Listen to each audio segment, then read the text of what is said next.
Acme Towing Company. That's too far away. Let Henry's do it. Nah, we're ready to close. Let Henry's do it. Henry's is ready to take your call right now. From compacts to semis, Henry is here to help 24/7. Save yourself the hassle and make us your first call. Henry's gets there fast, offering multiple locations to serve the Ozarks. When you're stuck on the side of the road, make the right call. Let Henry do it. I need a change. My workouts are too boring. Oh, I've got an amazing workout for you. Hot yoga. I've lost weight and I'm more flexible. Try our community classes for only $8. Sumit's Hot Yoga. You are going to feel awesome! The Fuel Forward app is a go. Fuel Forward provides quick and secure payments and everyday savings on fuel at your local Rapid Roberts to keep you moving forward.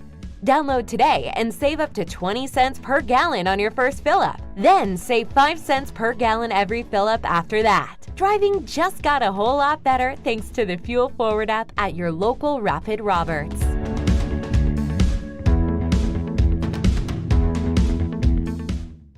Take a breath. Here's your Be Well moment with Burl Behavioral Health. You're invited to pause and feel connected. Let's practice by taking a deep breath in and an exhale out, and start to notice the space around you. What can you see that is a reminder of your connection with others? Maybe it's a drawing created by a child, a music playlist put together with a friend, a beloved pet basking in the sun. If we look closely, there's evidence of our connection to others all around us. For more wellness, visit BeWellCommunity.org. I'm Nicole Cartmel with the Bank of Missouri. If you're in the market for a new home, you're probably spending a lot of time looking at real estate listings. But there's one main thing you need to do to narrow down your search. Get pre-qualified for a home loan. Mortgage loan officer Shannon Meissner is here. How does this help you to live well, bank well? Getting pre-qualified for a mortgage loan is definitely your first step. Pre-qualification allows you to determine early on how much money you can borrow to purchase a home in connection with your monthly budget. This way you know what homes to be watching the market for. We have lots of different loan options to fit everyone's unique needs. This way we can help you accomplish your homeownership dreams and goals. And the best part about pre-qualification is there's no cost. It's quick, easy, and it makes you a smart buyer. Thanks, Shannon. And of course, our mortgage loan officers like you are here to help you every step of the way. At the Bank of Missouri, we help you live well, bank well. The Bank of Missouri is an equal housing lender.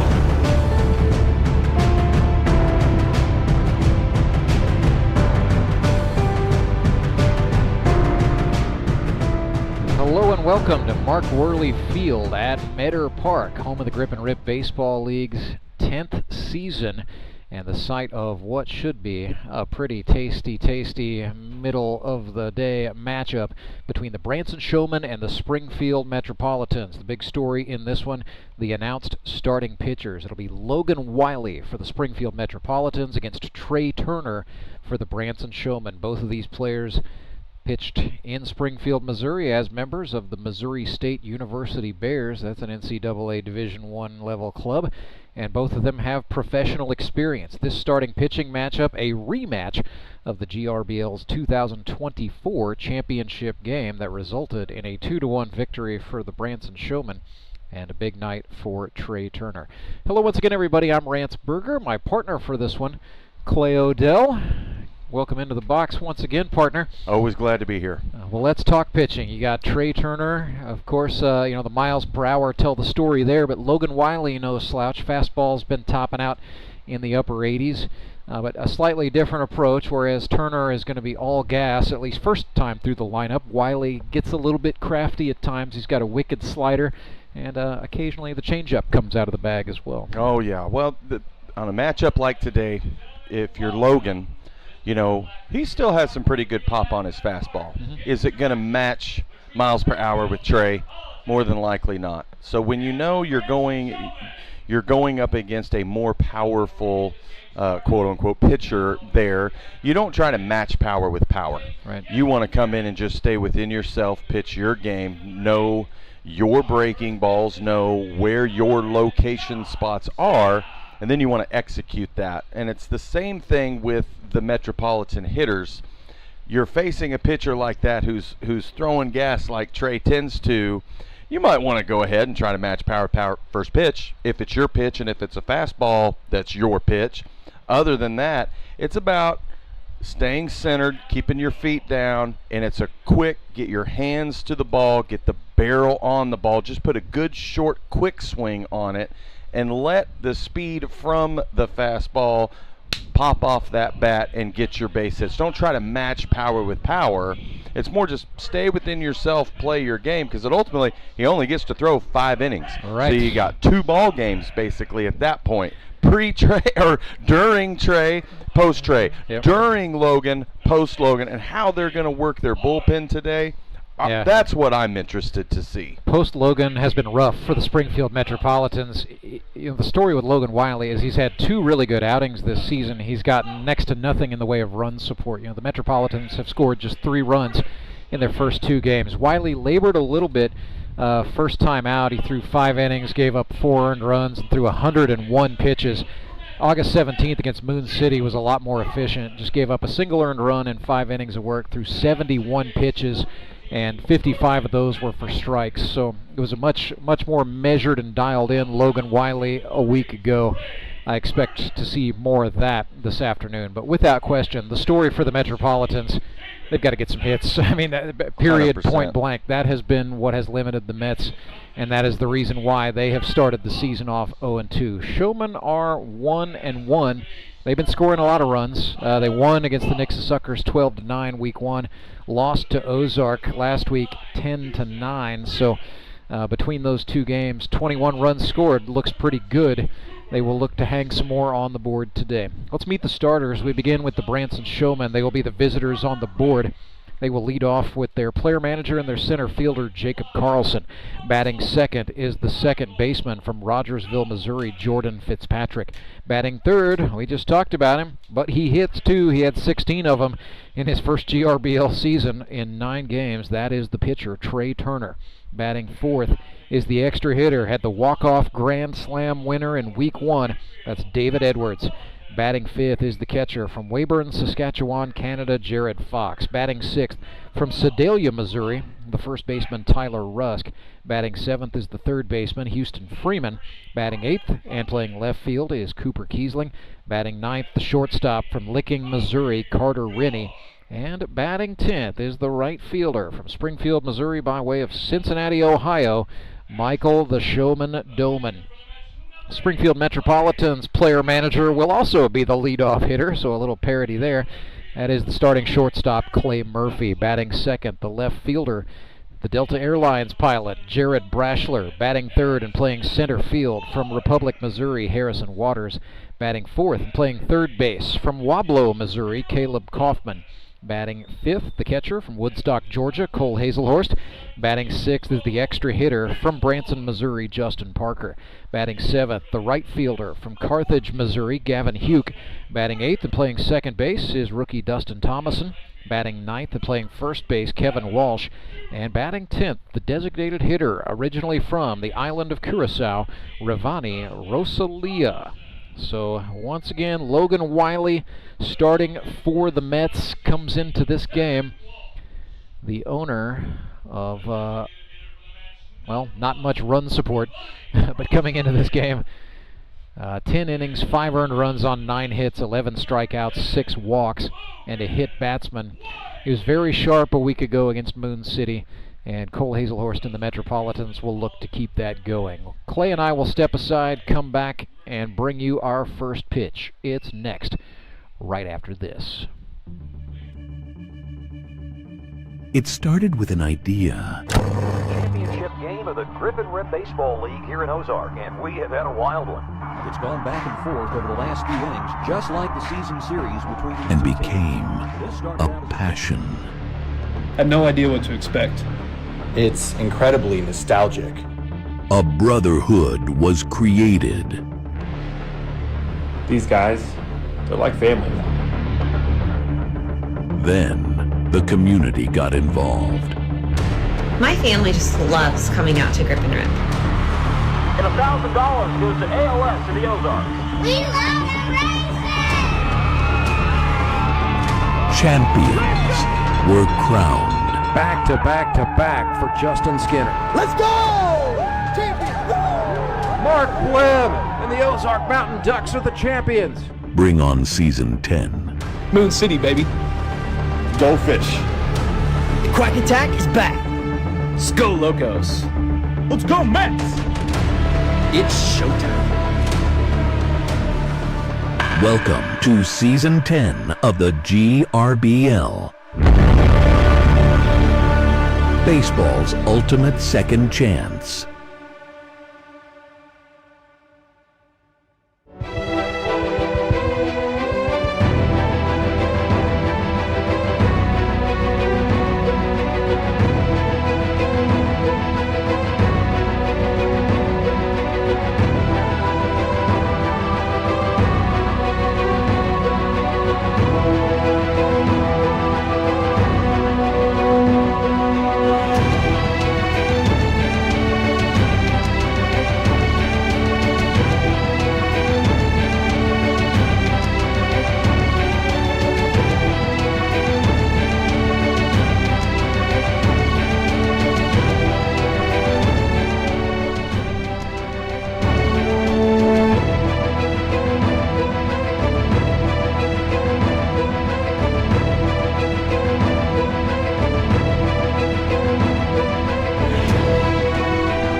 Logan Wiley has the baseball for the Springfield Metropolitans, who are set to take on the Branson Showmen. The Mets 0-2, Showmen 1-1. Wiley sponsored by Emery Sapp and Son. Played a year at Kansas State and then transferred to Missouri State University. Had a college career that had the COVID-19 pandemic thrown into it for good measure. Ended up with the Windy City Thunderbolts in the Frontier League in 2021, carried a 3.2 ERA across 98 and a third innings pitched in the Frontier. Joined the GRBL in 2023 as a member of the Nixa Suckers, and that was also his team for 2024, where he carried a 2.48 ERA over 40 innings of work. Wiley with an ERA of 4.5 going into this one. Just 5 earned runs in 10 innings, but outing number 2 substantially better than outing number 1, at least from a pitching perspective. But as we said in the pregame show, sponsored by SRC Holdings, the official media sponsor of the GRBL, the big story for the Mets has got to be to find some offense. Clay Odell, we will wait and see on that. Hold on to it. Here comes, I believe you say this guy looks like Thor. It's Jacob Carlson. He needs a bigger shirt and bigger pants. It's kind of, you can tell he has way too much fun in the weight room. He likes to spend the majority of his time there, obviously. I'm never going to accuse anybody of PEDs. So I just believe that he eats 45-pound dumbbell biscuits for breakfast. I believe it. I think Jacob's no stranger to the protein powder as he looks at ball one outside. He's 2 for 6 on the season with a double. Has been hit by a pitch twice and walked once, so 4 runs scored for Carlson. Showmen scoring runs in bunches. They've got 21 of them through the first 2 games. 1-1 to Carlson. Looked at it on the inner half, and this was not the announced pairing was Ed Browning and Brian Lozano. That is the case, but it's Lozano behind the plate and Browning on the bases. These guys just worked the previous game, a 7-0 win for the Nixa Suckers against Moon City. I'd be looking slider here on Jake. 2-2. Swung on, fouled back. Yeah, that looked like 79 miles per hour. That was not the heat. Well, and Jake is, he's so strong. Him and Trey both, so they can really, and they get up on that inside batter's box line, but they've got such fast hands that if you pitch them inside, you've got to bring it up on their hands without getting out of the strike zone, as he just hits a shot to second base. Laser at the second baseman, Thomason, who could not corral it in time, so Carlson is going to be safe. Yeah, one hopped. Thomason touching his chest with the universal my bad gesture in baseball. And it will be indeed E4 to start us off.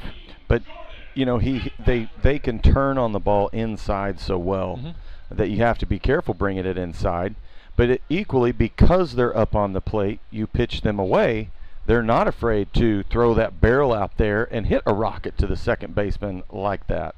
So here's Jordan Fitzpatrick, second-year player out of Missouri Southern State, who swings and fouls this one back. He's also played some independent baseball in the Pioneer League, where he played in Grand Junction, Colorado in 2022. And a long college career split between Missouri State and Missouri Southern. Had a total of 582 college at-bats, averaging more than 200 plate appearances per year at Missouri Southern. 171 college hits, and he hit 369 as a senior. Fitz 1 for 4 here in GRBL Season 10. Down 0-2 after a couple of foul balls. Wiley tried the slider outside, no dice.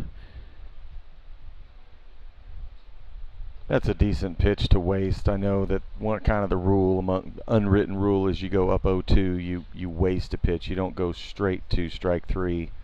But in this league, sometimes when they pitch backwards, he pops it up and out of play on the third base side. As they pitch backwards, sometimes you can get away with popping a fastball in there and sneaking it by him or fooling him. But a slider outside coming in, that's kind of a tough pitch to get a left-handed hitter to swing at when you're right-handed, because they see where the break is. They know where the release point is. They can tell when it's a wasted one or it's out, kind of like that. Now, he had 83 on that. I don't particularly think that was his fastball. Might have been a two-seamer. But his approach is definitely direct. That's what I like about Logan. He attacks you, but not over-aggressively. Time is called. I'm surprised Thor hasn't stolen second base. I was going to say, I've been watching. His lead is getting slightly more aggressive with 2 strikes. But yeah, you're right. He is usually a threat to go. As Fitzpatrick took an inside-out swing, this ball hanging on the infield. It's going to be hauled in by the third baseman, Caleb Kaufman, for the Mets for the first out. And Jake, he's got speed. I mean, Jacob Carlson's a base stealer, no question. He can cover the outfield. He can run all over, and he should be. I mean, if I was on third coach, I'd be like, man, take second, get yourself a stolen base, stand up there, and because you got Trey coming on. Now, granted, with Trey at the plate, you have confidence that ball's going to get driven somewhere. But at the same time, heck, if he drives it, being on second base, it's easier to score. Strike 1 is called. It's easier to score from second base than it is from first, and you're not as winded by the time you get home. So it's a lot of going 3 bases is a lot of running. Trey Turner 3 for 5 with 3 RBIs on the season, home run included in that, as he looks at strike 2. Hit his bomb a week ago against the Mountain Ducks. Well, and that one that he hit off Cole last week, it was knee-high inside. Yeah. And I had a good view over here in the dugout, and he just turned on it and dropped the barrel straight down. And from the sound alone, I went, uh-oh. The 0-2, Carlson goes. Turner struck out on a high fastball, and Carlson's going to be safe. Throw from Hazelhorst was good. Execution on the other end, not enough to get him, but that's a big strikeout right there for Wiley, it must be said. Stolen base credited to Carlson, who is in scoring position for David Edwards. David out of James Madison University is 4 for 9 with 6 RBIs. 4 of those came on a grand slam home run, in which the Showmen walked it off and defeated the Nixa Suckers to start the season. Edwards, 35 years old, from Rolla, Missouri, originally from Ocala, Florida. Took a late offering at that one and fouled it off. David Edwards, by trade, a strength and conditioning coach, so yet another member of the Branson Showmen who lives in a weight room. By judging by the first 4 hitters I've seen today, you'd think they'd all live in a weight room together. They each have their individual tent and protein powders and goodness, big boys. It's a lot to keep up with. It's like maybe they need to rebrand and be like, the Branson Barbells or something, The Branson Lifters. I would think a supplement company could make pretty good money with exclusive access just to this team's dugout alone. As here's a foul ball grounded. Big rip there from Edwards, but he was early. Well, and what's such a threat about their first 4 hitters, even 5, 6, they've got such a depth in their offensive lineup that just as much as there's equal average hitting, and when I say average, I mean hit for average, yes. spray, foul Collect pole to hits, foul yeah. pole. Yes, they can equally have the power. So if you mess up, yeah, they're probably going to hit the scoreboard out there, or at least drive a home run or in the gap. Edwards watched a Logan Wiley slider miss down. Count is now even 2-2. You could tell Logan really wanted that one. And when you don't get that low breaking ball like that low fast, when you don't get that call, that's when you know you're in for a long day. Fastball from Wiley struck him out looking. Edwards not happy, but the Mets fans sure are loving that. 0-0 our score. We'll go to the bottom of the first right after this. When Gary and Sandra Henry started Henry's Towing nearly 5 decades ago, customers knew that Henry would be the guy coming to help. People would call and ask to let Henry do it. And as Springfield has grown, our family has grown as well, so there's always someone around to come help you out. Everyone at Henry's is a member of the family, fully trained and as dependable as the original. With a family this size, help is always right around the corner. So if you find yourself in need of roadside assistance, remember to call the name you've grown to know and trust. Remember to let Henry do it! Did you know that Conoco gas has 3 times more detergent additive than the minimum required by the EPA? And 30% more than the top-tier detergent gasoline standard, recommended by major car manufacturers. Other alternatives contain unwanted deposits that can build up on fuel injectors and intake valves, robbing your engine of performance. More quality in every drop. Only at your local Rapid Roberts.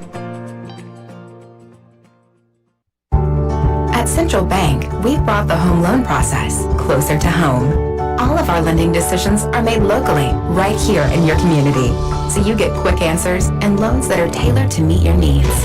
So whether you're just starting your home buying journey or well on your way, Central Bank can help turn possibilities into realities. Apply online at centralbank.net or at any of our convenient locations. Central Bank. We do banking better. Member FDIC, Equal Housing Lender.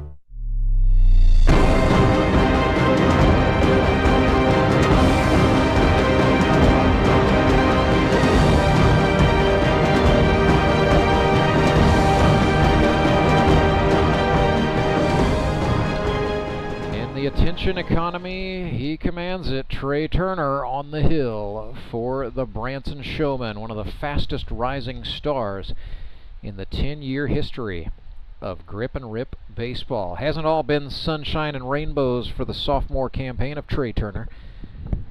He has pitched a total of 8 2/3 innings, no earned runs, but the Showman defense behind him has cost him 5. Trey giving up 8 hits, striking out 20. That's a league-leading stat right there, and 4 walks. Rookie year was 25 innings. He allowed just 2 earned runs on 13 hits, a league-high 52 strikeouts and 3 walks with a 0.72 ERA. He played at 3 different professional levels in the Washington Nationals organization after he was drafted in the 10th round of the 2017 Major League Baseball entry draft. Last pro appearance was 2021 in Fredericksburg, Virginia. Came back home, wanted to be closer to his wife Lexi and their 2 kids. So Trey's got a couple of different vocations. He's been teaching and coaching teaching new pitchers and hitters, for that matter, over at D-Bat in Nixa, and then also picks up some shifts as a server at the Longhorn Steakhouse. Yes, really, that guy will bring you 20 ounces of beef if you ask him nicely. And he will remind you if you don't eat all of it. First pitch to another former Missouri State Bear. Clay Murphy is grounded right side, right at Tyler Rusk, who says, well, look what I found. Run through the bag, Clay. You know better. Well, the kids are watching. Won't someone think of the children? Yes. We have an example to set by how we play. Clay's got 2 boys. They're definitely going to want to be ball players. They've got way too much college athlete genetics running through their veins not to. So here's Jared Brashler, the airline pilot from Bolivar, Missouri. He's 1 for 7 on the season. He's been putting it into play. A couple of strikeouts, 1 walk. Facing his nemesis Trey Turner here.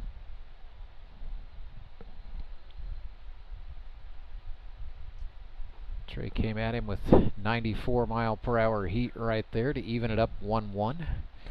Being the hottest part of the day, a little past 3 o'clock, that residual heat, his body should be good and loose. He should be, you know, so just the flexibility and everything, bringing in his windup with his strength and mechanics, particularly, he's going to be touching 95 pretty regularly through the next 5 innings. Well, some say the stadium gun's always hot, but that one read 95. I believe it. As it stands, that might have just been the fastest fastball in GRBL history right there. Well, if you're pitching in 3 levels of minor league ball, I think we would expect nothing less for you to do when you go out. He knows how to get ready, right? Yes. I mean, and Trey Turner, both in his amateur career and as a professional, has been a starter. He's been a reliever, so knows how to prepare himself. But he's very excited about being a starter in this league. That was kind of something that was on his mind pretty much from the jump when he first signed up to come out before the start of the 2024 season. That was part of the recruitment pitch was, Trey, you get to bat in this league, and he said, sign me up. Well, that's what you said last year through his rookie year, was that when he went to Crowder and was playing college, you know, they kind of took the bat out of his hands. Yeah. And that's, you know, for ball players, when they take the bat out of your hands and make you just a specialty item somewhere, it's painful. So it is for all you ball players out there that might be listening, watching, having somebody talk to you about joining the GRBL. Hey, you don't get pigeonholed here. You get to play the whole game. So it's kind of the advantage of the 14 or 15 man rosters. I mean, you can only carry so many specialists within that framework, and it is a league that very much rewards versatility. Trey Turner, shining example. Won the Rookie of the Year in a year in which he led the league in strikeouts, and he was also second in the league in hitting. Just an absolute monster. Harrison Waters swung and fouled that one off to the screen. So Harry has talked often about, you know, he likes velocity. He's never been one to be intimidated by the radar gun speed itself. Yeah, there's no need to be intimidated by it. That's what I appreciate about his mindset. It's just a matter of, this is what makes baseball the greatest game ever. You're 60 feet 6 inches. At that point, everything is in perfect balance for how fast somebody can throw a pitch to literally, physiologically, how fast somebody can react to it and hit it. So there's no point to be intimidated. It's a challenge. It's fun. And, I mean, he's fighting it off right here. Foul ball after foul ball. Quick hands, get through. You do that enough and don't be intimidated by it, and you keep that positive mindset, as I tell the kids all the time, eventually the reward's going to come. May not be this at bat, but eventually it will. Just keep with it. There's no need to be intimidated. And in a game where, you know, you can't throw at players and you can't charge the mound and you got replay and all that, you know, it's backed off. The intimidation factor, it isn't allowed to be a tool. It really isn't a factor much anymore. Clay is an amateur who's never played professional baseball. I guarantee you, I would be terrified to go stand in. And yes, I know that Trey Turner's a pro, usually places the ball better than that, as he missed down and walked Harrison Waters.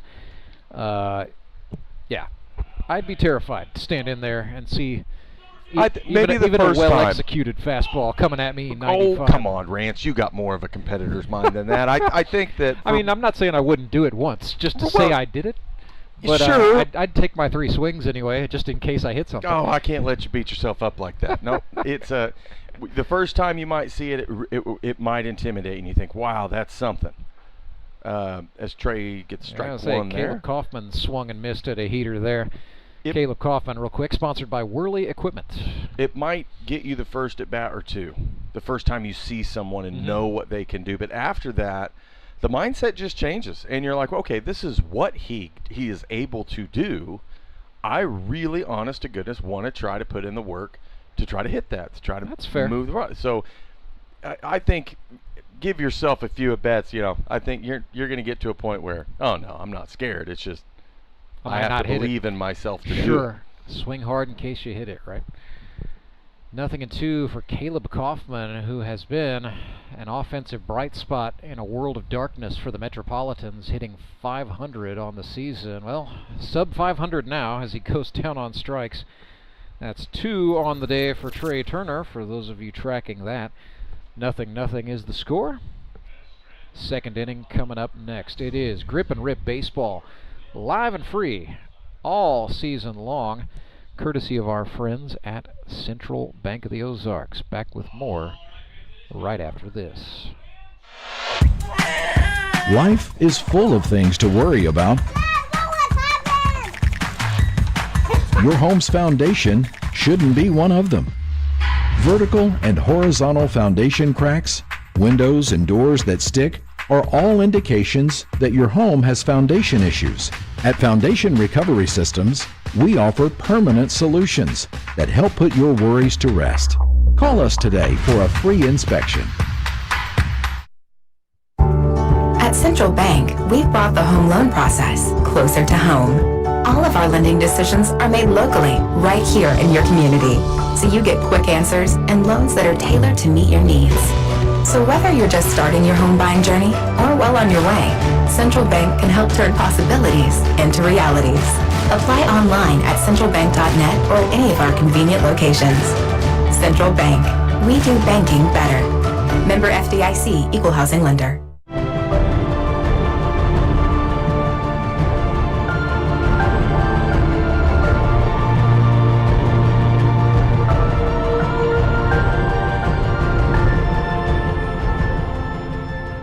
Logan Wiley back at it for the Springfield Metropolitans. He and Trey Turner in a pitcher's duel, but it's early days yet. 0-0 our score. Getting ready to start inning number 2. It'll be Jared Fox, Tyler Rusk, and Houston Freeman due up for the Branson Showmen. Yeah, 85 degrees is our temperature right now. Winds are out of the north. They picked up a little bit. We're going to call it 10 miles per hour with gusts around 14. And this is about the thinnest the air is going to be all day at a 28% relative humidity, with increasing clouds as this game goes on. But that sun absolutely beating down at the moment with a high ceiling, as they say in aviation, Clay. Liner off the bat of Jared Fox is into left field, no problem. And Foxy is aboard to start inning number 2 for the Purple Gang. That's just a good leadoff hit. First pitch, just drop the barrel on it. Not trying to do too much, just have a good contact and get on. And now, man on first, no outs. You get a little bit of speed, pinch running, going on the base paths here.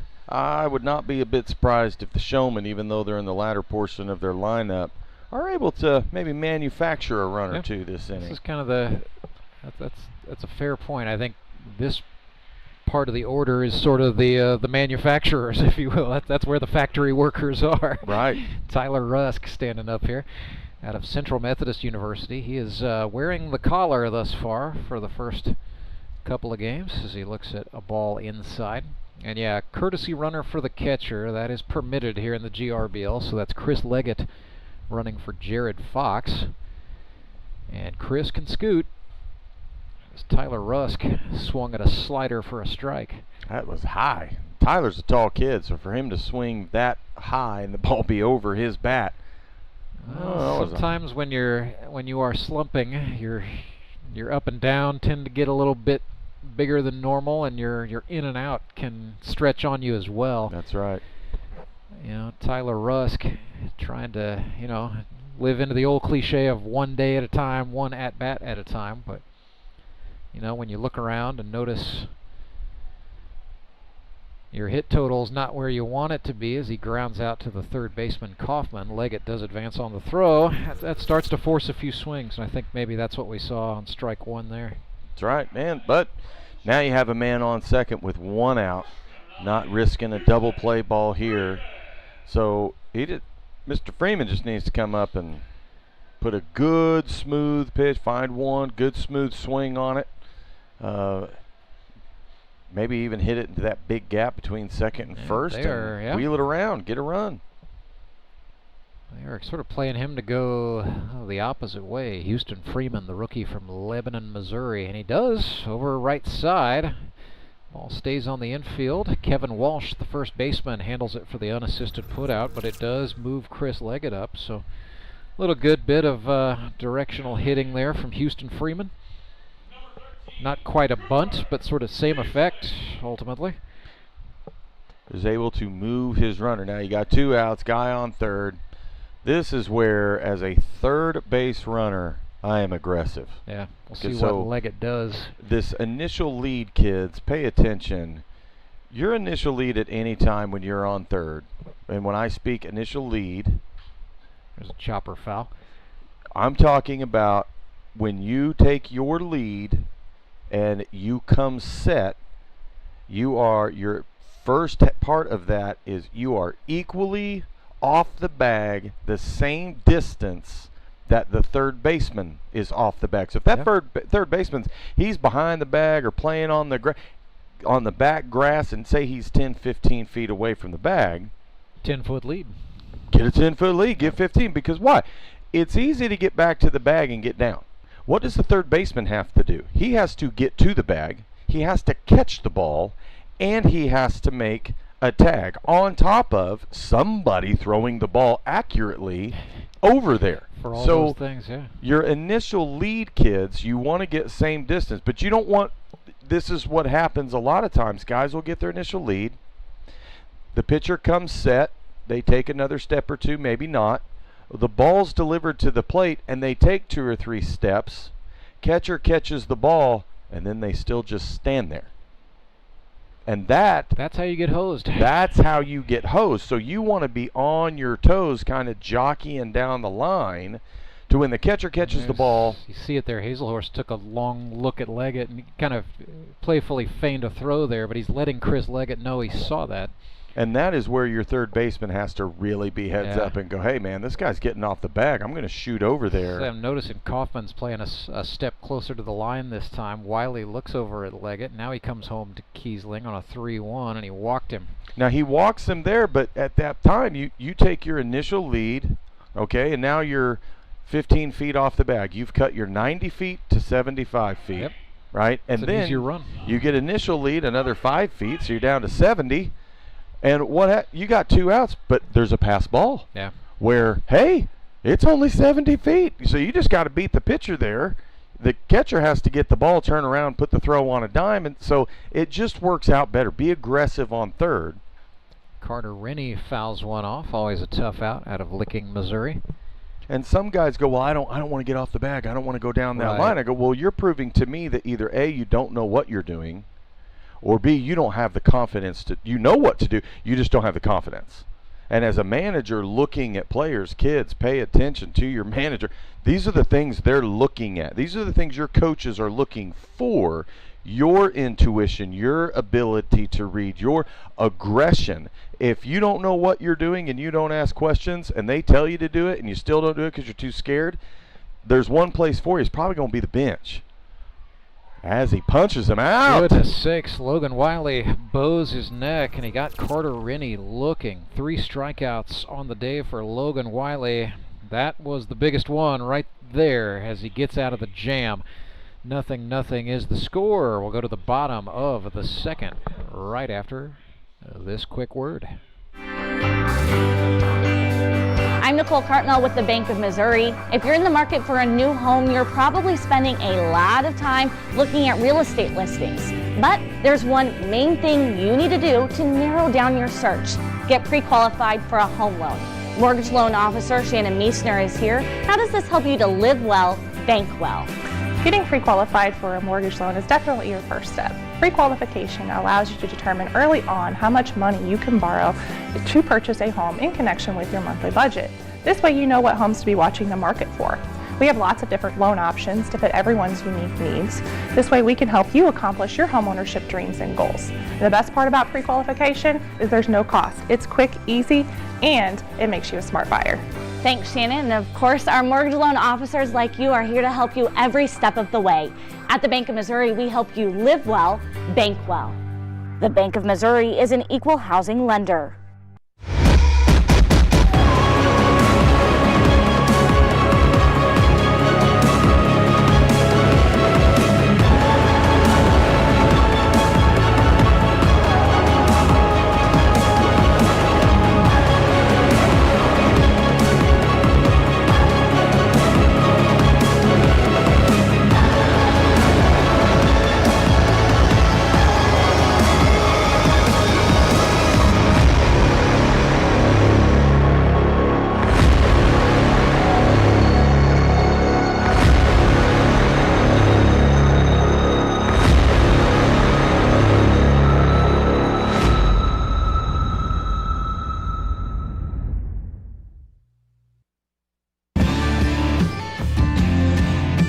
Your local Hotsy dealer is an expert with hands-on cleaning knowledge to help you select the ideal pressure washer for your job.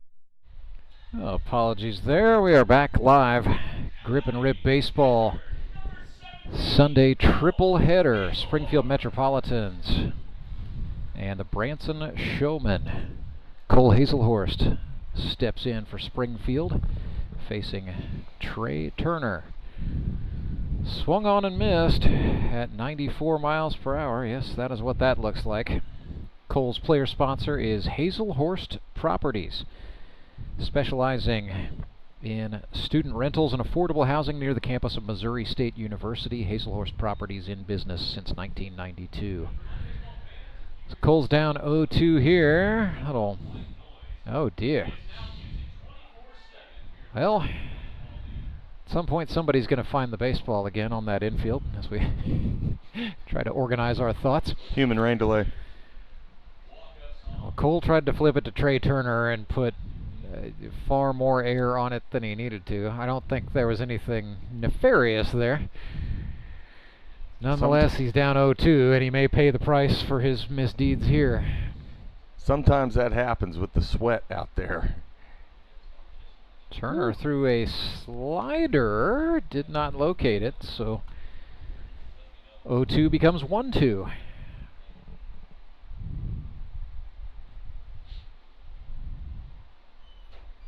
Next offering to Hazelhorst. That was gas, but that was low. Seen a lot of low misses today from Trey Turner. One thing I do know is Lozano, he has a very tight low end of the strike zone. That was a slider in at the hands, and Hazelhorst swung and fouled it off. So yeah, that's one different. I would say the Ed Browning strike zones maybe a little wider vertical, and maybe a couple of baseballs in each direction. The Lozano zones a little more professional grade, I guess. I just think Ed's a little more gracious. He's trying to keep the ball game going along. He does keep the game moving, and I think anybody who's worked in the business side of sports appreciates that. Yeah. Justin Parker, GRBL Hall of Famer from Branson, Missouri. He was in the original 60 playing for Grip and Rip Red in 2016. Had 5 RBIs that year. Chased some 95-mile-per-hour heat. Gosh, I wish my eyeballs were good enough to see that like I used to, because I would just enjoy, and I'm not don't take it wrong when I say this, because I'm not saying I would go out You're there not and saying do well. I can hit Trey Turner. No, right, I'm not. understand. I'm definitely not saying that. If my eyeballs were the way they used to be, because I did hit pitchers that were able to throw that hard. It's just the challenge. I think that's what we love about baseball so much. It's a different type of challenge. It's not a gridiron. It's not on a little court. As he punches them out, it really is an individual team sport. And there's no one to blame when you're in the batter's box but yourself. When you're young, you might blame the umpire, and sometimes, yeah, they make some bad calls, but I'd say 90% or plus. It's just between you and the pitcher. One-on-one, predator prey, and there's something about that challenge that I just really enjoy. Gavin Huke, sponsored by C&H Reman, swings at strike one. And that is his employer. He's an engines product engineer there. Lives in Walnut Grove, Missouri. Played his high school baseball and football at Carthage. Really? Looked at a strike there. Carthage, Missouri. Indeed, Carthage, Missouri. And how old is this young man? He's just a young gun. He's 22. 22, so he would have played at the old Rock Stadium there in Carthage. That sounds right. Goes down looking there. I bet he never saw a fastball like that in the old Rock Stadium. Probably not. He'd be in the Central Ozark Conference. But yeah, down on strikes goes Huke. Trey Turner strikes out the side. We head to inning at number 3. Scoreless between the Showmen and the Mets.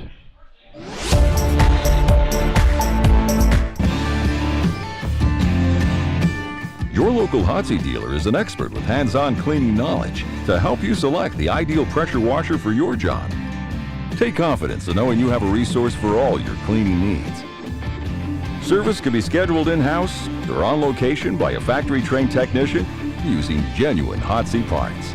Be sure to ask about scheduled maintenance plans, as well as a variety of accessories to clean more efficiently. And don't forget the soap. We have detergents for every cleaning need and have a bulk delivery program. Customized wash bays and mobile cleaning systems are also available. Build a partnership where you're a name, not a number. Contact your local Hotsy dealer to see why nothing cleans like a Hotsy.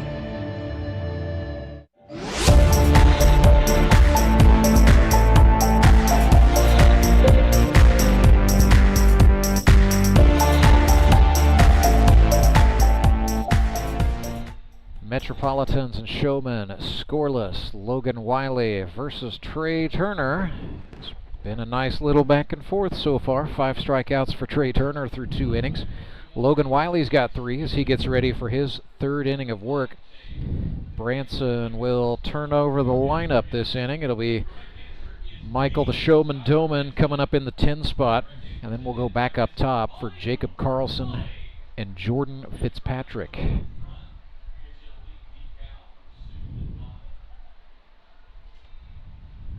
So Logan Wiley back on. Metropolitans in the all-black uniforms today. Interesting choice, but I mean, I guess, hey, we're below 90 degrees outside, so Clay left the white pants in the closet today. Brought the boys out in all-black everything. Yeah, that has got to be hot no matter what the residual heat off that Right. turf. So that's, if you're a weather geek like me, official temperature is measured in the shade, Clay Odell. Yeah. National Weather Service guideline. I mean, if you really want to get an official weather station going, you got to put your thermometer like so many feet off the ground. It's got to be in this box that allows air to come through these slats. You can really complicate your life if you want to become an official weather station minder. I'll just put my faith in Doug Hetty. That guy, I tell you, I don't know if he just is one with the clouds or what, but I got more faith in that guy than any other weatherman I've ever listened to. So, bottom line is, yes, the official temp right now, 85. I promise you it feels a lot warmer down on the field right now. Michael Doman again showed bunt. He's thinking about a bunt single. Logan Wiley is thinking about knocking the bat out of his hand and sending him packing, I think. Well, and here's the thing about Logan. He's a cat off the mound. You lay down a bunt, it's not like you're going to really have to book it down that line to get there. Doman swings and pulls that one foul. Because he defensively plays his position. Yeah. Well, probably top 1 or 2 in this league. Logan Wiley is an athlete first and foremost. When he's not playing baseball, he's into pretty crazy endurance sports. Likes to go run ultra marathons and the like. I did think he was a bit off. Look at Doman sending one through the middle. No chance for Murphy as Doman bounced that one just beyond the reach of the third baseman Caleb Kaufman. And by the time Clay Murphy got there, Michael Doman was just a step away from first base. So when they talk about finding a hole in the infield, I think that was one of them. Michael Doman just sort of fit that one into the coffee can just beyond the reach of Caleb Kaufman. It's an infield single for Doman the Showman, and he's on for Jacob Carlson. So that's the advantage of having a speedster batting in that last spot in the order as he sets the table for the table setter. Jacob Carlson puts one in the air center field. Charging in and making that catch is Waters for the Mets. Yeah, he didn't square that one up very well. It didn't sound as solid.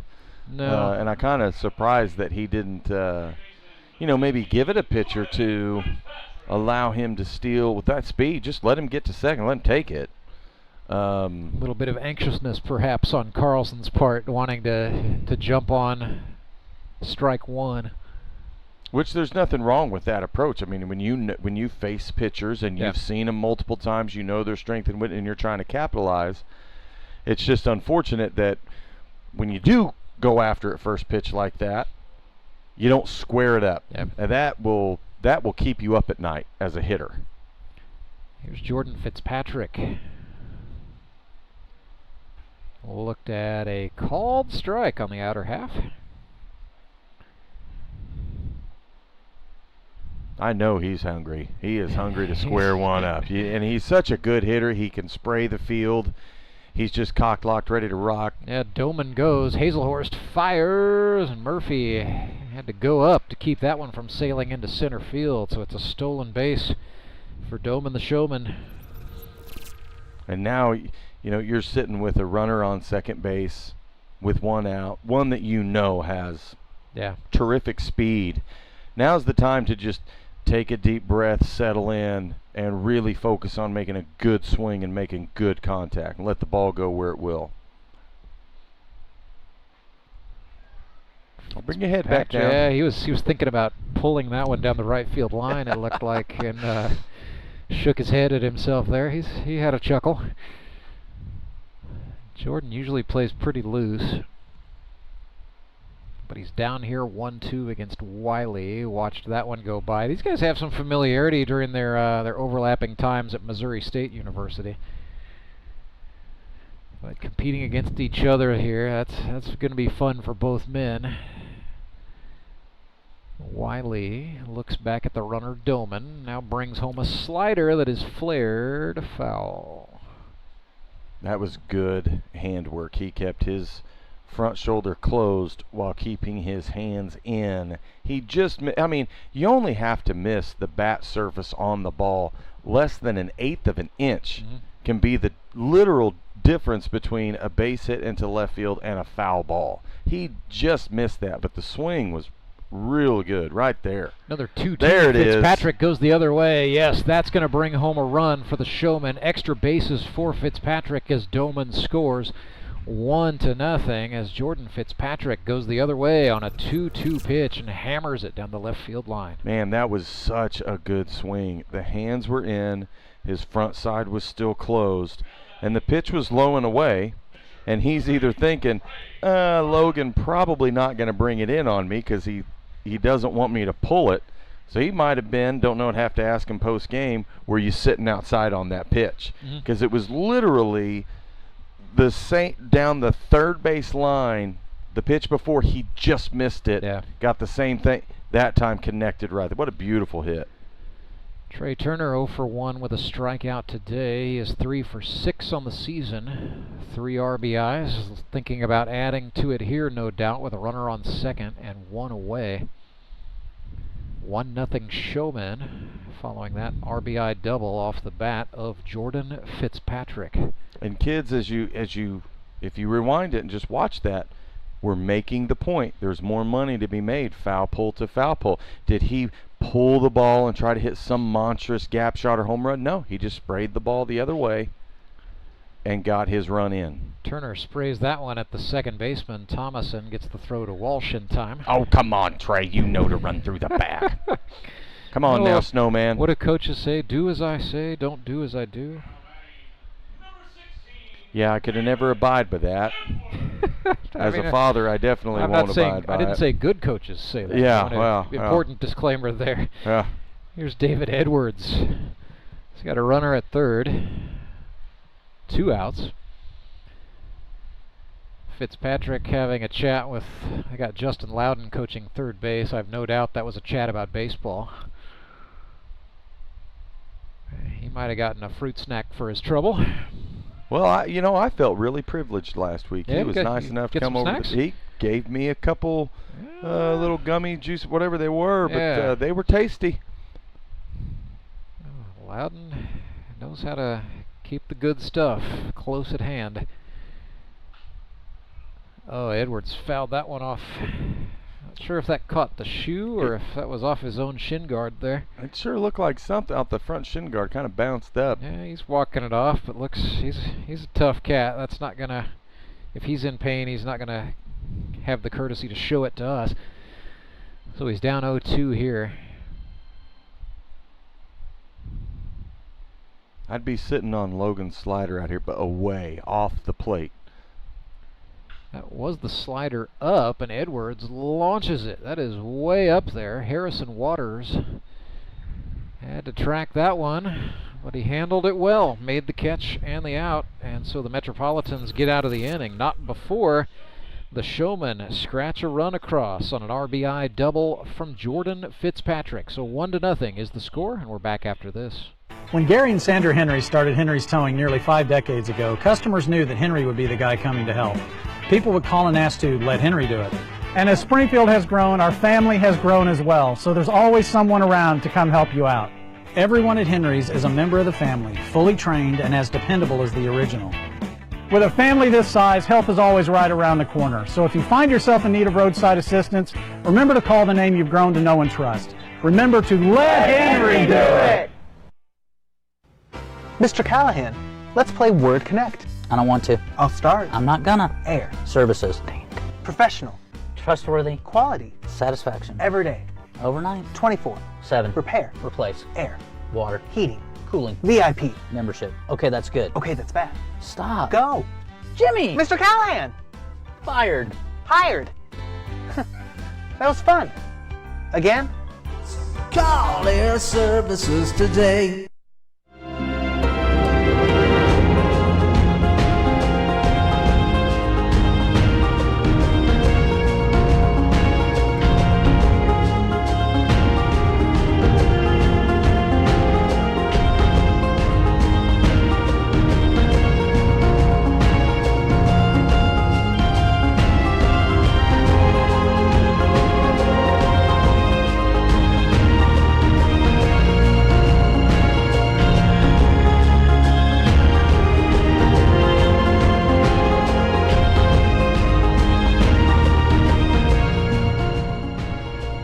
Trey Turner back to the hill, protecting a 1-0 advantage for the Branson Showmen.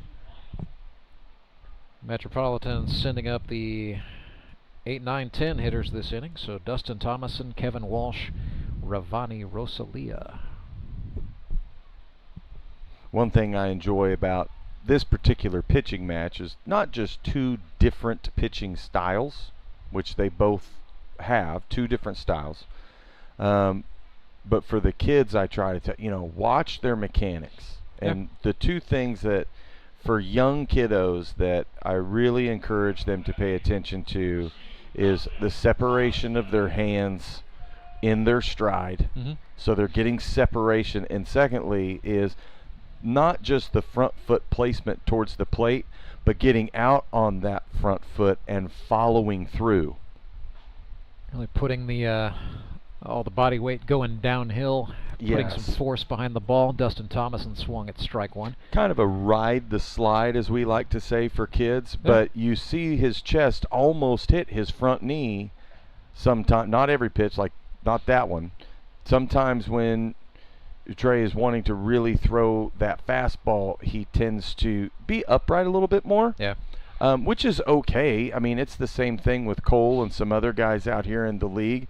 But you'll see him follow through sometimes as well, where it almost looks like his chest is going to come down and slam on his knee. And so, kids, I just encourage you to pay attention to that, because your follow through down and to the plate as you pitch is just so important. It actually takes a lot of stress off of your shoulder and your elbow. And we don't want to see any kids out there having those kind of problems early on. 0-2 to the rookie Dustin Thomason, who swings and fouls one off. So Dustin works in the field of digital and social media marketing, but his passion is actually aviation. Wouldn't you know it, he's on the team with 2 other pilots in Cole Hazelhorst and Jared Brashler. But Dustin got his commercial pilot's license in 2024. A lot of smarts on that team. Yeah, I tell you what, man, the Metropolitans are an interesting group academically as well. It's a lot of fun. So Thomason comes into this contest 1 for 3. He's down here 1-2, and then Turner just bent that slider, and you saw Thomason buckle back and then rock forward, and I think he knew he was cooked. And but at that point, there's just nothing you can do. There's nothing you can do, and I think he. I mean, we'd have to ask him post game, but normally when you see him rock like that, they're sitting on a fastball. Which, when you have a guy who can throw a fastball like Trey, it makes sense. It's not you need to a bad account approach. For that, certainly, yeah. But you just got to be ready for that breaking ball. Kevin Walsh swung behind the fastball and missed. And you see Trey with his mechanics as he squares off here. Watch his foot. It just glides straight to the plate.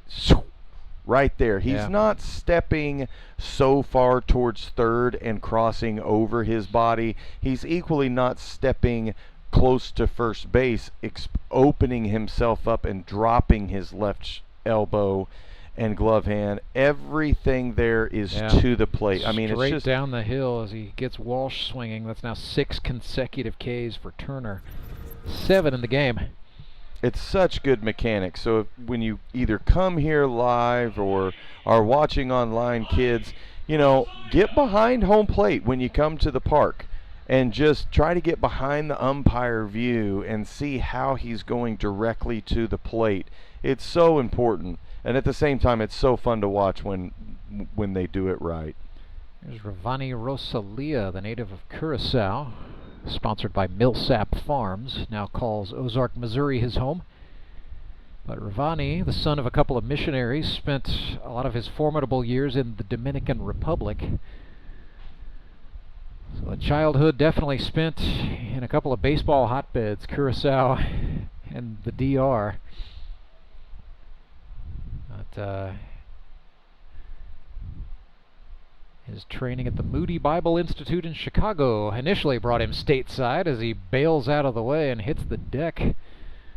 One of my favorite quotes I ever heard came from a guy. His name was Carl Ketcherside. He was the past president of the Moody Bible College Institute in Chicago, Illinois. And he was asked one time, if John chapter 21 was about the Last Supper, and his answer goes, no, it's not about the Last Supper, it's about the last breakfast.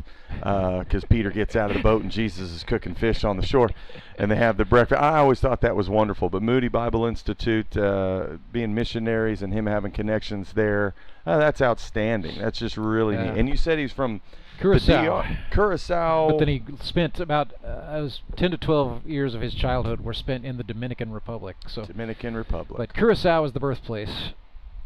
Well, my guess would be, based on all the sunshine down there, he's not going to lose a fly ball in the sun. So no. Ravani probably right at home in the tropical weather.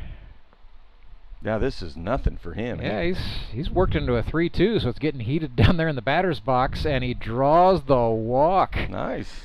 Trey Turner kind of did the with the shoulders there. He's Trey, look, I've been out there. I have seen enough. Trey, and I know you're going to listen to this later, and I don't care. I'm going to say it. You know when Trey disagrees with a pitch. If he wants that pitch, strike three or wherever, he's not afraid to make a little comment when he's at the plate. He isn't afraid to shrug the shoulders and kind of show his disagreement, and I cannot help but laugh at that every time he does. So tying run on for the Mets as Clay Murphy swings at a slider. It's Murphy now 1 for 5 on the season. Had 11 hits for the Metropolitans in 8 games a season ago. Hit .407. Another good example of a baseball player for whom the bat was taken away in his college career at Missouri State.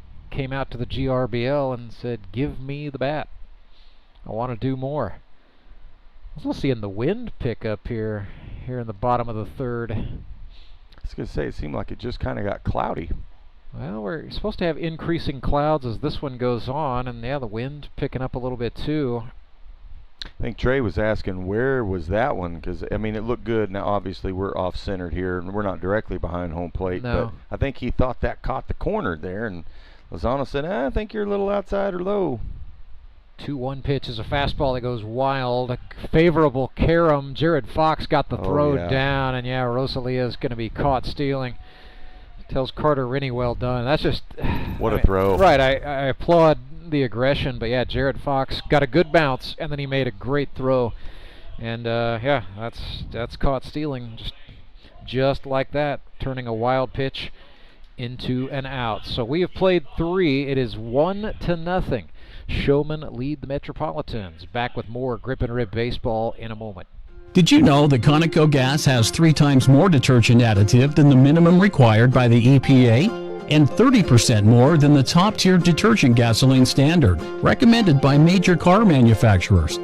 Other alternatives contain unwanted deposits that can build up on fuel injectors and intake valves, robbing your engine of performance. More quality in every drop. Only at your local Rapid Roberts.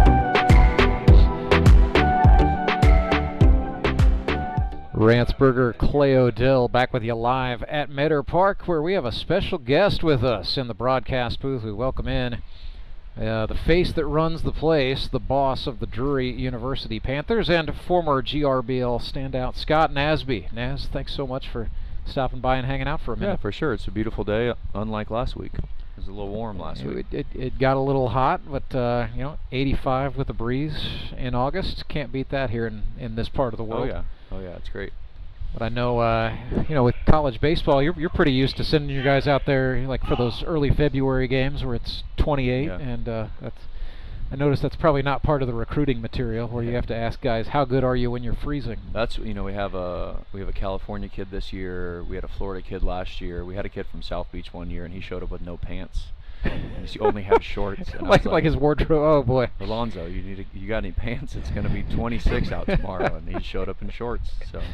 He didn't make it very long, but it gets a little chilly in those February days. We played some cold games last year, and you got to be tough, that's for sure. And by the time it warms up is when the games really matter. That's when we get to postseason. Jared Fox grounds this one to the third baseman. Caleb Kaufman makes the catch in the out. So Naz, big story in the GRBL in the offseason was going to be the full-time move here to Mark Worley Field at Meadow Park, and just look at it. It is a far cry from what Meadow Park was even just a few years ago. How do you encapsulate just the body of work that has gone into, taking this place and turning it into what it has become today, a great host and a great place to come see a ball game? Yeah, it's been phenomenal for us to have our own home again, as well as let other people use it, whether that be summer or high school or young teams, camps, grip and rip obviously as well. So it's been fun to have people in the community step up, because we wouldn't be able to do it with a lot of support that we've had from people in the community. So first things first was the turf, and I mean that's I guess the very noticeable change, and that's probably also the part that carried the big price tag. But yeah. So we have 3 phases. Phase one was the outfield fence. Carnahan White did that. It's awesome. Allowed us to have the big advertising out there, and then the turf, as well as kind of redoing the dugouts, bathrooms, new paint. We called putting lipstick on a pig for a little bit, and so that was phase one, and that was a good chunk of change. But once we got that, we were able to sell more advertising and roll that money in and start doing rentals. So phase 2 was concrete, which the concrete's all done now. We had some rock and all that. Chat wasn't the best experience, for kids running around. No. And then the chairbacks. So right now we have 60 front row chairbacks, and the other ones will be here. I think January, like first 2 weeks of January, we'll have another 160 of these great chairbacks up 7 rows right behind home. Nice. And then that would wrap up phase 2. We might try to put a roof right here over the press box, so this is shaded, but we don't have that approved yet. And then phase 3 would be trying to get a covered cage, locker room, indoor facility, weight room, that kind of stuff down the left field line. So, gotcha. But yeah, about to finish up phase 2. We have the funding secure for phase 2. That's awesome. I know it's a little bit complex as Tyler Rusk is in a 2-2 here down on the field. Still 1-0 the score.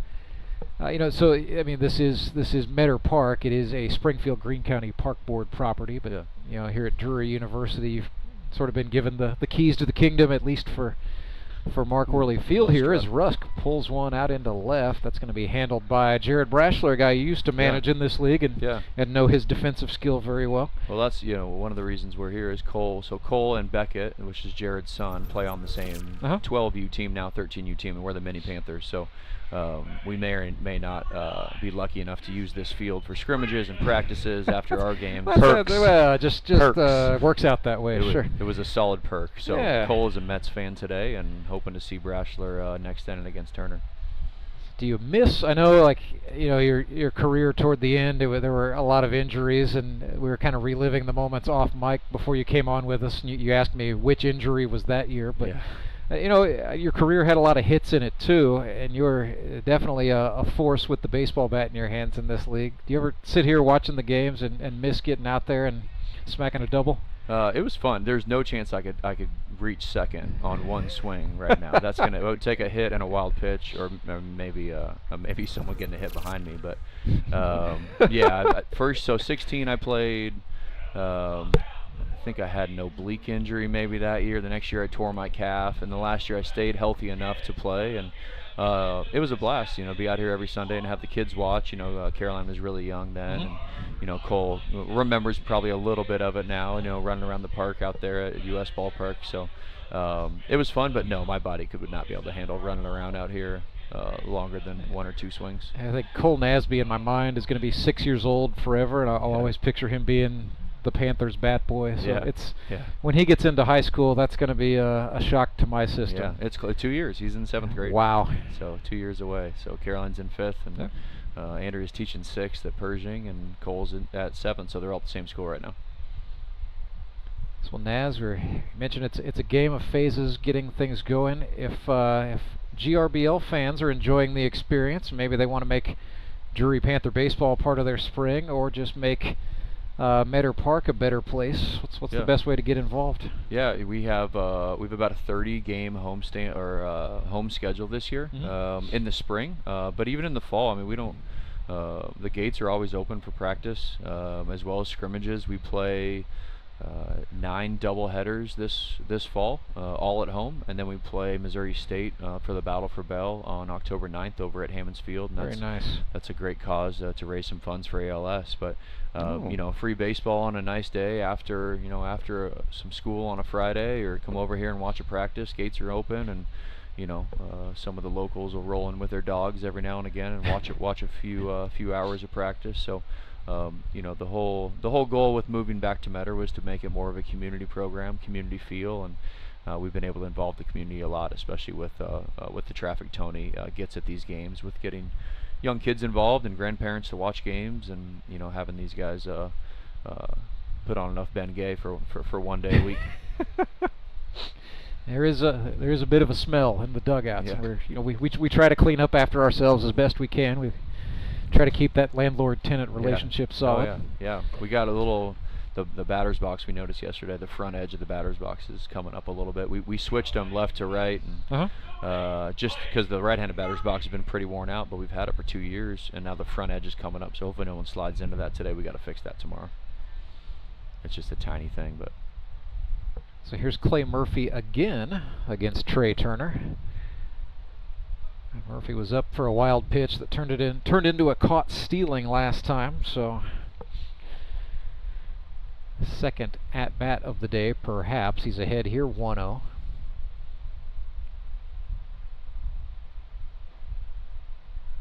Called strike there. That's the pitch Trey loves right there. He loves getting that low fastball. No pitch count, Max, right? You could throw as many as right. you want in 5 innings. And Turner's going to be the guy for 5 innings. I think. And Murphy just looked like he popped himself in the face. Yeah. So Scott, I know, like when you were managing out here, we had the 4-inning max, and then I think we had the 5 for your final, which would have been 2019. But you always had a habit of just trotting out Skylar Henson, your guy. So that was the problem solved there. Yeah, he would throw 4, and then whoever we had, we would throw for 2 more, and if it was close, I might jump in there every now and again. And it was some fun memories. I still talk to obviously Brashler because we see him all the time, and to be able to play 10 years in this league is a pretty awesome thing. You think about playing in high school and college, and then his career here, you've been able to play once a week for 10 more years is a pretty cool thing. I love it because I would have given anything to have a league like this when I was 25 and beyond to 35. Yeah. I joined the league when I was like 39. Yeah.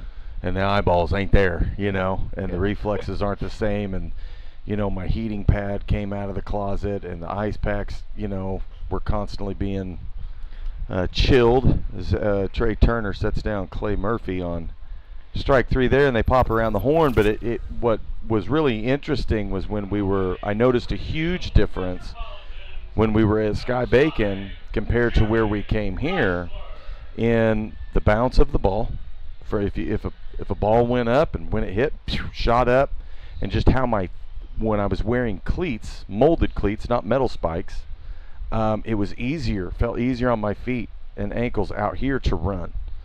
And I was kind of wondering, like, do you guys wear metal spikes for out here, or do you guys have to wear the molded? We wear metal in the spring. We try to, just for the wear and tear of the field. I mean, when you have metal, there's a chance you're going to rip more things out than you will with molds. But most of our guys wear molds throughout practice. But whenever we're playing games, we can go metal. That's the only time we allow metal. It's mainly the catcher's box, the batter's box. First base will get worn out. The mound, the mound we've replaced a few times. Yep. But when you get metal on there, you just dig in so much more. And so you just have to watch that. But as long as you keep the rubber and the sand in it between games, the life of the turf should last. The infield will probably have to be replaced if we want it to stay this quality, probably every 6 years. The outfield will last 20. Oh, wow. There's an 8-year warranty on everything of normal wear and tear. Oof. Good curveball. Slider for a called strike 3. That's now 9 for Trey Turner. But part of the stuff we're doing with continued fundraising as well as advertising that we have is half the money that we raise goes into a fund to keep the field upgraded. So awesome. when we need a new home plate circle, when we need first base fixed, when something wears out, the infield dirt needs to be replaced, and it's $200,000. Hopefully we already have most of that raised, so I don't have to go start asking people for money then. So right. Ground ball, 2 hops to the second baseman Fitzpatrick to Rusk in time, and that is out number 3. Well, Scott Nasby, Thank you so much for Yeah, stopping for by. Yeah, before we let you go, DruryPanthers.com. Check out the baseball page. What else do we need to know before we cut you loose? No, we would love to have people out here, and appreciate you guys coming to support the program. The money we get, from concessions that we sell here, all goes to our guys buying spikes and bats and traveling better, eating a little better on the road. So, would love as many Grip and Rip fans as possible out here when we get to the spring. Real quick, that October 9th game against Missouri State, and that is to raise awareness for what? Say that again. Tell us a little bit about that. For real quick. ALS. So Coach Bell, we played this game for a while. Was Coach Stratton's assistant, my coach at Glendale. Then he played at Missouri State. Passed away due to ALS, I believe 2013 spring, early spring. It could have been 12, but I'm pretty sure it was like February, March of 13. So there's an ALS clinic here in town. It's the only one in Southwest Missouri, and so all the funds that we raise for that go directly there. It's $5 tickets. It'll be a 6:30 start on October 9th against Missouri State. If someone wants to sponsor, 100% of that money would go directly to the cause. So you can reach out to me. You can reach out to Coach Hawkins at Missouri State. The folks, Brad Beatty and everyone over at Hammond's are great hosts for us. So this will be, I think, maybe the 9th time that we've played. Yeah. We've played some close ones. And then hopefully when we get those stands here next year in 2026 fall, we'll host that game here. Which would be a cool thing, because Coach Bell painted the old fence here when he got in trouble at Mo State. So. Well, our championship game is that weekend, the 11th, I think. So maybe we can help just try to make more plugs. Definitely drum up some awareness for the battle for Bell. But and then ALS of the Ozarks has been a long time nonprofit partner of the Grip and Rip. Actually, we cut them a check for $1,000. I know a couple of years ago. Yeah. And Kim Bell, the widow of the late Howard Bell, just also continues to do so much for ALS of the Ozarks. So it's a great cause, and the battle for Bell is always a great time. So. Yeah, it's a great time. It's good fall baseball. It's a Thursday night this year, so all right. Won't conflict with football. And you you have to go into the office Friday maybe, but you're sailing on into the weekend. It's a Thursday. You said it was a Thursday night game. Yeah. Yep. Okay. Yep. All right. Thursday night. We actually have a game, I believe, here then Friday. And then we have a showcase Saturday, and then you guys have your championship Sunday. That is college baseball right there in a nutshell. Yeah, not many days off from here on out. So. Well, we know that's what you signed up for when you took the job at Drury, right? Yep. Oh yeah.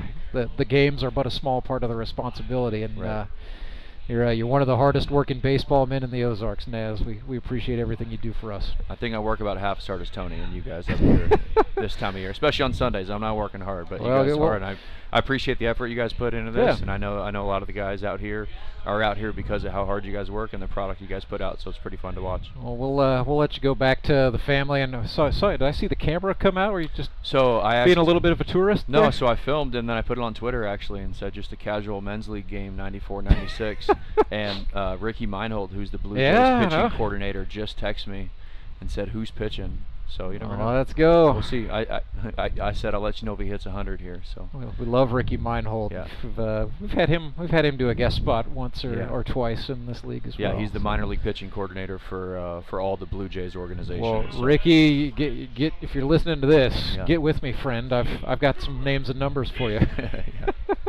Well, Naz, thank you so much. We'll let you get on out of here. Cooper Kiesling coming up here for the Showmen. 1-0 is the score. Big thank you once again to Drury University, our hosts here at Meadow Park, and to the Springfield Greene County Park Board as well. Kiesling looked at a pitch down from Wiley, 1-0. Showmen looking to add to a 1-0 advantage as Wiley starts his 5th and final inning. This is swung on and grounded to the first baseman. Walsh tells Wiley, "Nope, I got this one," and he will step on the bag for the unassisted out. Just easily grounded and good communication. Just two hands, puts his hand up to just, hey, I got it. Runs over and touches the bag, and it's amazing how much that little hand signal can get your pitcher to back off and go, okay, I'm not going to go full throttle to the bag. And there's been times that has not happened, that 3 people have collided at the first base. We've seen a few collisions over there over the years. Yeah, Kevin Walsh. He's a, did that hit Rennie, or did that hit the bat? Knob. Oh, goodness. Well, unlucky for him, as it's going to be 0-1. So, yeah, Kevin Walsh has played a lot of different positions. Disclaimer, in the early part of his GRBL career, we saw him play some third base and some second base back way back in GRBL Season 3. He was a Sumit's hot yoga yogi in those days of yore. Oh. But the new Kevin Walsh seems to have found a home over at first base for the Mets. And he's going after it. Yep. Yeah. He's a utility guy and a hustle guy. You know, Kevin's a guy who can sometimes turn a deeply hit ball on the infield into a single. Nothing in 2 to Rennie. Fielders playing him to pull slightly as Wiley came home with the slider and missed.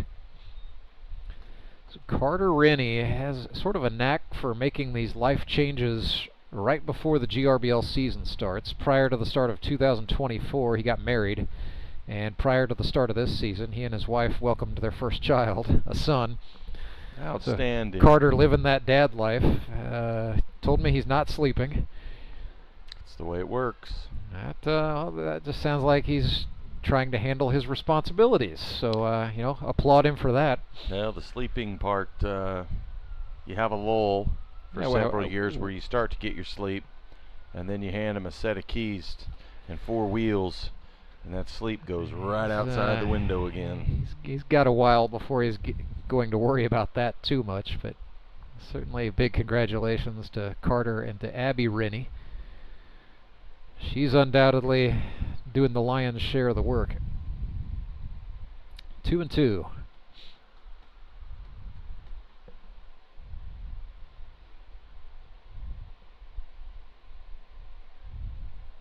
Wiley comes home and he missed low. He is not getting that pitch. No, he's trying and trying.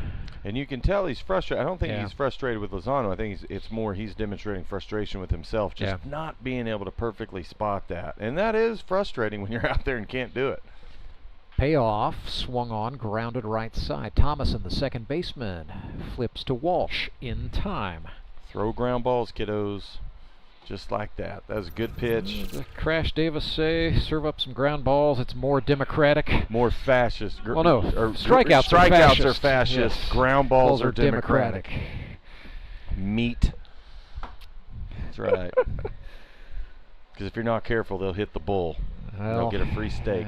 That's exactly right. Logan Wiley has done well for the most part to keep everything down. He has given up 1 fly ball to the outfield.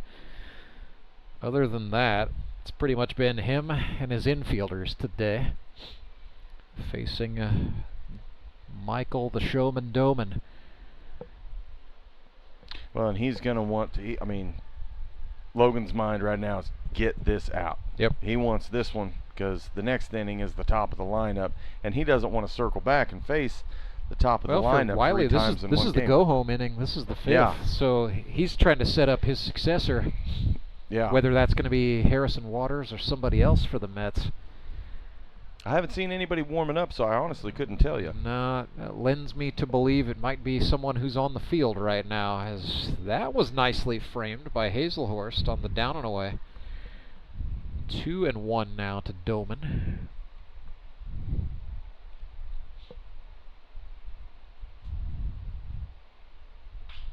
Grounder back to Wiley. Boy, he stabbed that clean and pure. But I love the fact he was booking down the line the entire way. Fundamentally good stuff. Doman hustled and then Wiley ran over to better secure his throw underhand, and he got it done to Kevin Walsh. We owe you a break. It is 1-0. Branson Showmen lead the Springfield Metropolitans in the middle of the 5th. Now with the Bank of Missouri, whether you're looking to pay bills or make a big purchase, sometimes you need cash quickly to take that next step. A consumer loan might be a perfect option to help you live well, bank well. Sonia McClendon, one of our branch managers, is here to explain. Thank you, Nicole. We provide personal consumer loans for almost any purpose, from building your credit to financing that new car. We offer competitive rates, and decisions are made locally so we can get you the money that you need quickly. But what makes our consumer loans unique is that personal touch. For example, I recently worked with a customer to secure a loan for a horse trailer. He could have went elsewhere, but he chose to work with his bank because of that personal relationship that we've built with him. Being able to work with your personal banker that you know and trust makes a big difference. That's right, because we work with our customers to help them live well, bank well. Get started at bankofmissouri.com.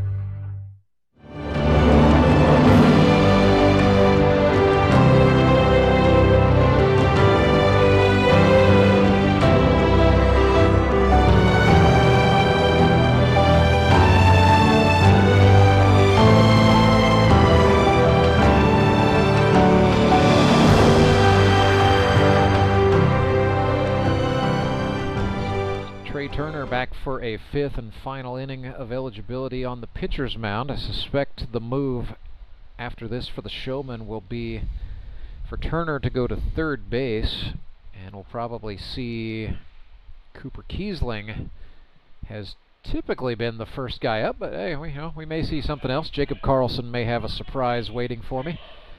I've been wrong before, but it's Houston Freeman, Carter Rennie, Jordan Fitzpatrick, and Tyler Rusk on the infield. They've got Kiesling, Carlson, and Doman in the outfield. Caleb Kaufman comes up here. Struck out his first time up. He is in the number 4 spot. So Kaufman, Hazelhorst, and Parker due up this inning for the Metropolitans.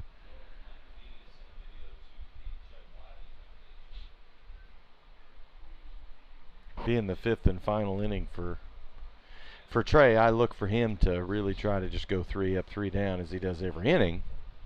But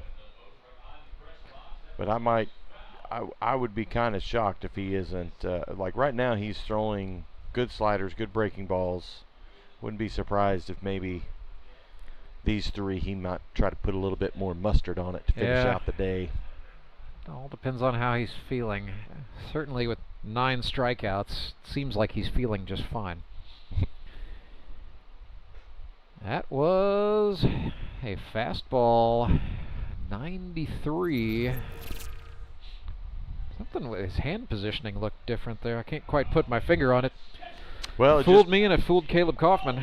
Yeah, I mean the consistency of it is there, you know, and I mean a high fastball when you're kind of geared up to have that quick bat, to it's coming in there hot. Yeah. You want that quick bat. So that high fastball is so hard to lay off of. Here's Hazelhorst. Cole Hazelhorst got hit.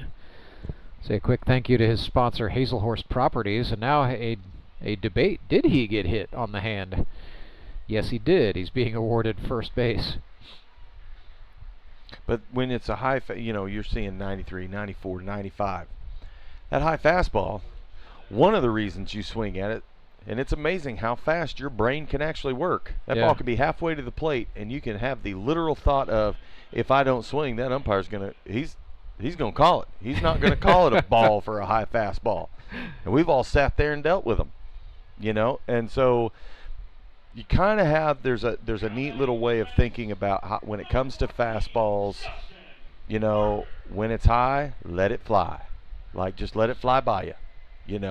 And when it is low, man, let everything take the swing. Let it go, baby. Let it go. I like that. High, let it fly. Low, let it go. And the opposite works for breaking balls. If you see a hanging breaking ball up in the zone, let it take a rip. So it's kind of fun to. That's what I mean when I'm talking about the challenge of being a hitter and facing high octane fastballs, is because the quickness, the reflexes, the response time, the brain configuration, and your hand-eye coordination to make a connection is such an incredible challenge. That's why Ted Williams was right. The hardest thing to do is hit baseball. Saw Justin Parker swing and miss at a breaking pitch there to fall behind 0-2. Then Turner goes back to the fastball. That's right side. Fitzpatrick throws to the shortstop for 1. Throw to first, not in time. Carter Rennie wanted that. Not an easy, first of all, it's not an easy job for Fitzpatrick to flip the hips and get the lead runner there when all his momentum is carrying him toward Tyler Rusk at first. Well, and the good thing, yes and no, the high bouncer like that kind of gives you that extra split second that you need to be able to catch the ball on the hop and rotate. And like you said, it's a lot easier when you're going to first base. Just follow your momentum and go there. But for him to turn around, wheel a wire, and make that throw over the bag in a great location, no, that was a tremendous play. Pro-grade stuff from Fitzpatrick. Gavin Hugh is the batter for the Metropolitans, and Trey Turner got him to foul one off the screen. He's had a quick bat all day. He's fouled I don't know how many over there, right over there to the net and the first base dugout. Those boys better have their head on a swivel. CNH Reman, the player sponsor for Gavin Hugh, is in a hole 0-2 here. Turner came home. It was that was a 1-1. That's right. Yeah, I don't. Yeah, think now we're 1-2. There we go. I think he called that a strike just for placement of the ball, not particularly a check swing. My mistake. So 1-2, the count to Hugh. Turner came back with a fastball, and Hugh fouled it back. Quick bat. Keep your front foot down. Yep. He's extending the plate appearance, just buying himself a little bit more opportunity. Trying to increase the chances for Turner to miss. So another 1-2. Good pitch. Indeed. Went to the breaker at 80 miles per hour. He gets Gavin Hugh looking. So the day ends an 11 strikeout day for Trey Turner. He now has 31 on the season. He is on pace to beat the GRBL single season record, but he's going to need to keep shoving. We're a long way off from talking about it. All I'm saying, the pace is there. It's going to be a brand new ball game when we come back for the 6th, and it is next. Remanufacturing isn't just a process, it's a legacy. From the seasoned hands of our experts to the eager spirit of the new generation, we bridge the gap by bringing together knowledge and innovation. We are one team with diverse experiences. We are moving toward one goal to ensure our future thrives. We are on one mission to pass down wisdom and embrace the new, ensuring the earth flourishes for generations to come. We are CNH Reman.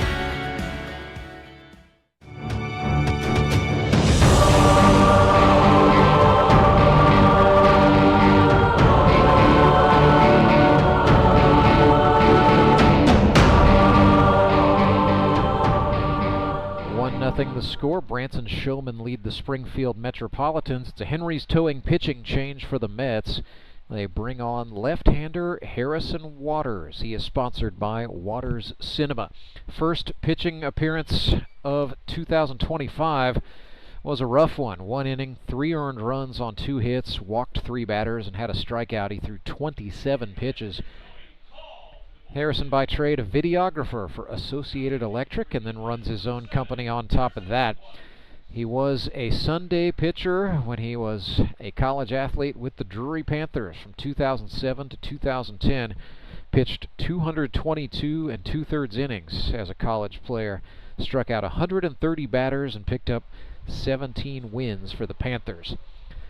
But the big measuring stick here is going to be how many pitches does Waters throw? How many does he throw for strikes? Used him in 1 inning a week ago, conceded 3 runs, and it proved to be a massive momentum swing in what turned out to be a 5-1 loss to the Moon City Mavericks. Different situation here coming down, trailing by a run, facing the top part of the Branson order. Mission critical for the Mets here, Clay Odell. Find a way to keep it close, but this is definitely a pressure cooker. Brand new ball game. Both of your starting pitchers are out, and you have the literal top of the lineup from the Showmen. So this is it's almost like a 4-inning mini game from this point forward. Activity in the Branson bullpen, right-hander Justin Fruit Snacks Loudon getting loose. So I thought maybe we'd see Kiesling, but it looks like it's going to be snack time in the bottom of the 6th. More pressingly, Harrison Waters bounced a pitch to Jacob Carlson, and we're 1-0. So Carlson, 0 for 2 today, reached on an error in the first.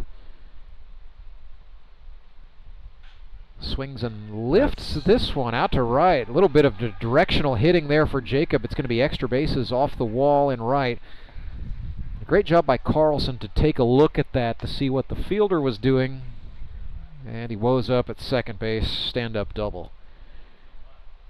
Yeah, you don't like the peak there, or should he have looked at his third base coach instead, Clay? Well, tell me where I went wrong. Well, no, I don't think anybody, for me, like that, I think the guys are trying to pace themselves, like, stretching I don't need to risk a hamstring or a glute or a calf trying to stretch a double into a triple. But just on the sake like that, when you're rounding first, you can see the play in front of you, and he's peeking back to see if he actually fielded the ball. But that is where the eyeballs come into play with looking kids rounding first, looking at third base, and not taking your eye off your third base coach. Yeah. This league, when older grown men are trying to pace themselves, those peaks are going to happen. It's not a bad thing necessarily. Jordan Fitzpatrick puts one into deep center field. That is caught by Brashler, and yeah, Carlson's going to advance after the catch. So Fitzpatrick advanced the runner. And Carlson's in a different position when he knows he's the lead off. He can get that, and then he knows who's in the 2, 3, 4, 5 hole behind him. I think that helps. Jacob Carlson did once hit, this was in a different stadium, but had 3 triples in the same game. That was a couple years ago. One of the umpires said, hey, is there a name for when that happens, if a guy hits 3 triples in a game? And Steve Lale, the league's director of baseball operations for a decade now, and a sharp baseball mind, said, I believe you call that the Carlson. Yeah. If you do it, you can name it. Trey Turner looked at a pitch down below the knee. He is ahead 2-0 here. And for me, I'm always thinking, when I watch games, I think of highest level fundamental, and I'm always thinking of things to see. Oh my goodness, Turner puts one in the air to left. Yep, that is going to stay in the park. That is caught. The throw in will not get Jacob Carlson, so an impressive sacrifice fly, but a nice job by Gavin Huke there hauling that in. Absolutely, and that right there, wind's blowing in a little bit. There's not going to be, he's not looking at a 90, 95 mile an hour fastball to pull that thing to left, but it's so deep enough that your run scores. And that's what Carlton knew, like, hey man, I can pull up at 2. I've got guys behind me, 2, 3 swings. I can score, not a problem. It's now 2-0 for the Showmen. Clean sheets and 2 outs for David Edwards, who's ahead 1-0. And that shows you the confidence that he has in his lineup and the guys behind him. A little bit of a conservative approach maybe, but it pays off in this case. Showmen stretch the lead to 2. With Fruit Snacks Loudon out in the pen, getting hot. Waters 2-0 to Edwards. David was thinking about hitting one into the pool here at Metter Park, I think. I think so. Somebody tell him that swimming pool is about 800 feet away. Yeah. That was an Adrian Beltre swing. He's down on his knee. Yes, it was.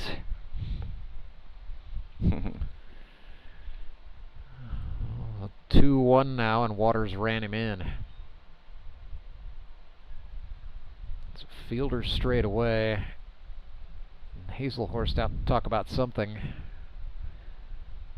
But to draw back to that, kids, as we have the break here as he's going out for a mound visit, just always remember, that's what your coaches are trying to get you to do, is when you're around first base, if the ball's not in center or left field, that play's in front of you.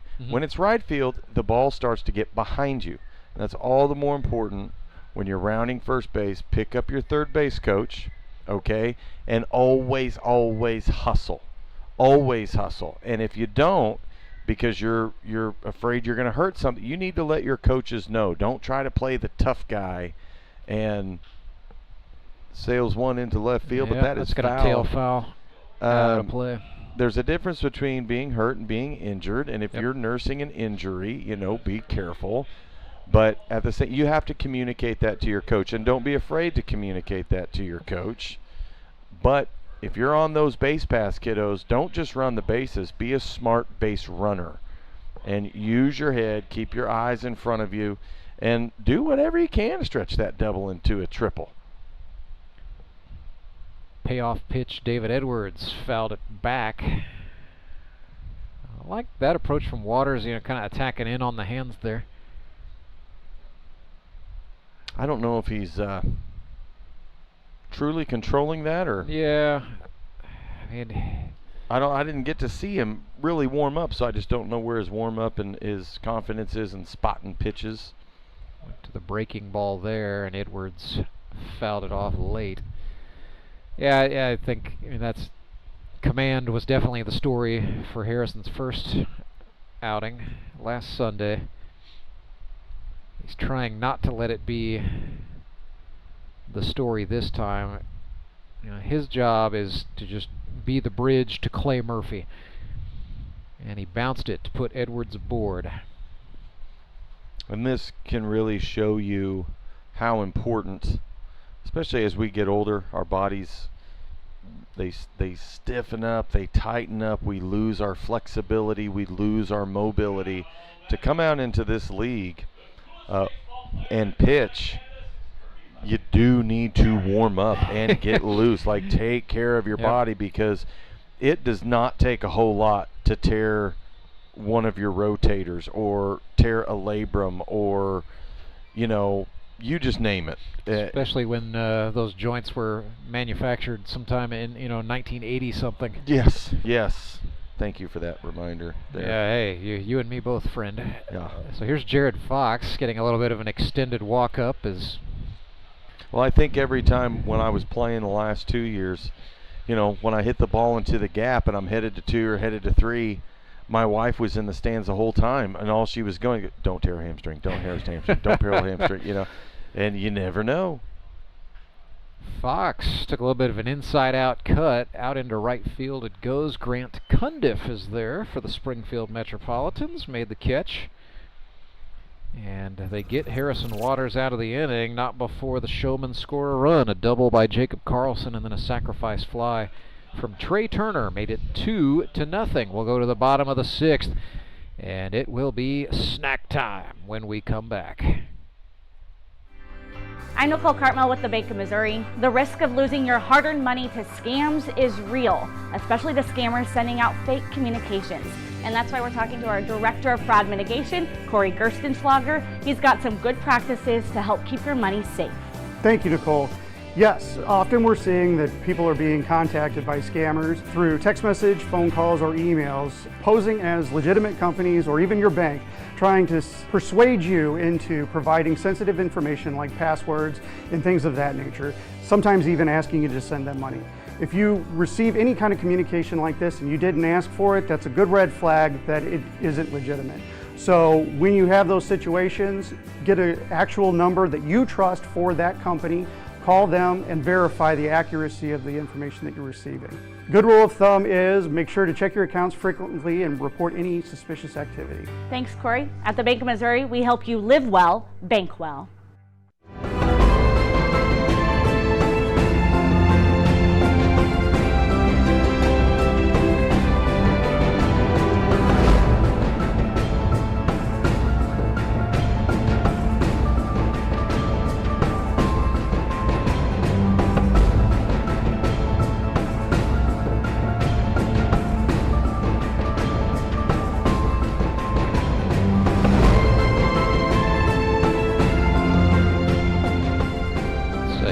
Towing pitching change for the Branson Showmen.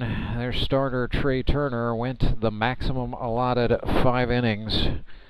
No hits, no runs, 11 strikeouts, 2 walks. And that was all she wrote. Stellar outing from Turner. But now it is Justin Loudon's time.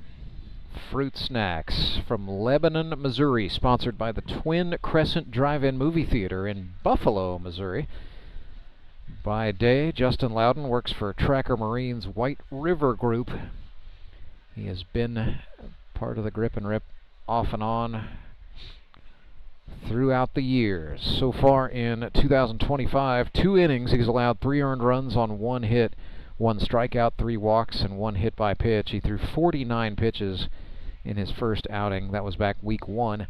Did not see time on the pitcher's mound last week, as the Showmen used a different combination of arms to close out the game. But Snacks has the distinction of getting his name etched on the Howard Bell Champions Trophy in each of the last 4 seasons, dating back to his 2021 year with Moon City. Won a couple of titles with the Springfield Metropolitans, and then one with the Branson Showmen a season ago, in which Snacks will be the first to tell you, I walked too many batters. So first pitch strikes are going to be a big thing for Justin Loudon, but just keeping the walks down as best he can will be a critical part of what we are about to see. So here's Dustin Thomason.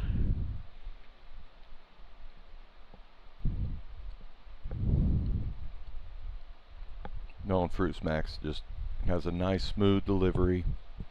Nothing overbearing, nothing too soft. It's just nice and smooth deliveries to the plate, and he's for the most part, he's a pretty consistent just strike thrower, and he's going to eat innings once he gets his control and kind of dials it in. He'll either be the bridge or he'll be that guy to carry you for the next couple innings. I think that's the Showmen are going to move him around a little bit in the sequence to try to figure out where's home for him. He has good pitch. I don't know what Dustin Thomason thought there. That was a steerike on the inner half. He sure thought it was inside, looked like. Yes, he did. So now he's back in, and better hopefully say, I'm sorry or my bad. As there he swings at strike 2, a breaking pitch. It's another good pitch. It just takes, you know, a lot of guys in this league coming in relief. Just takes them a hit or two sometimes to get dialed in. That one was low, so that is the free pass, and Thomason is aboard.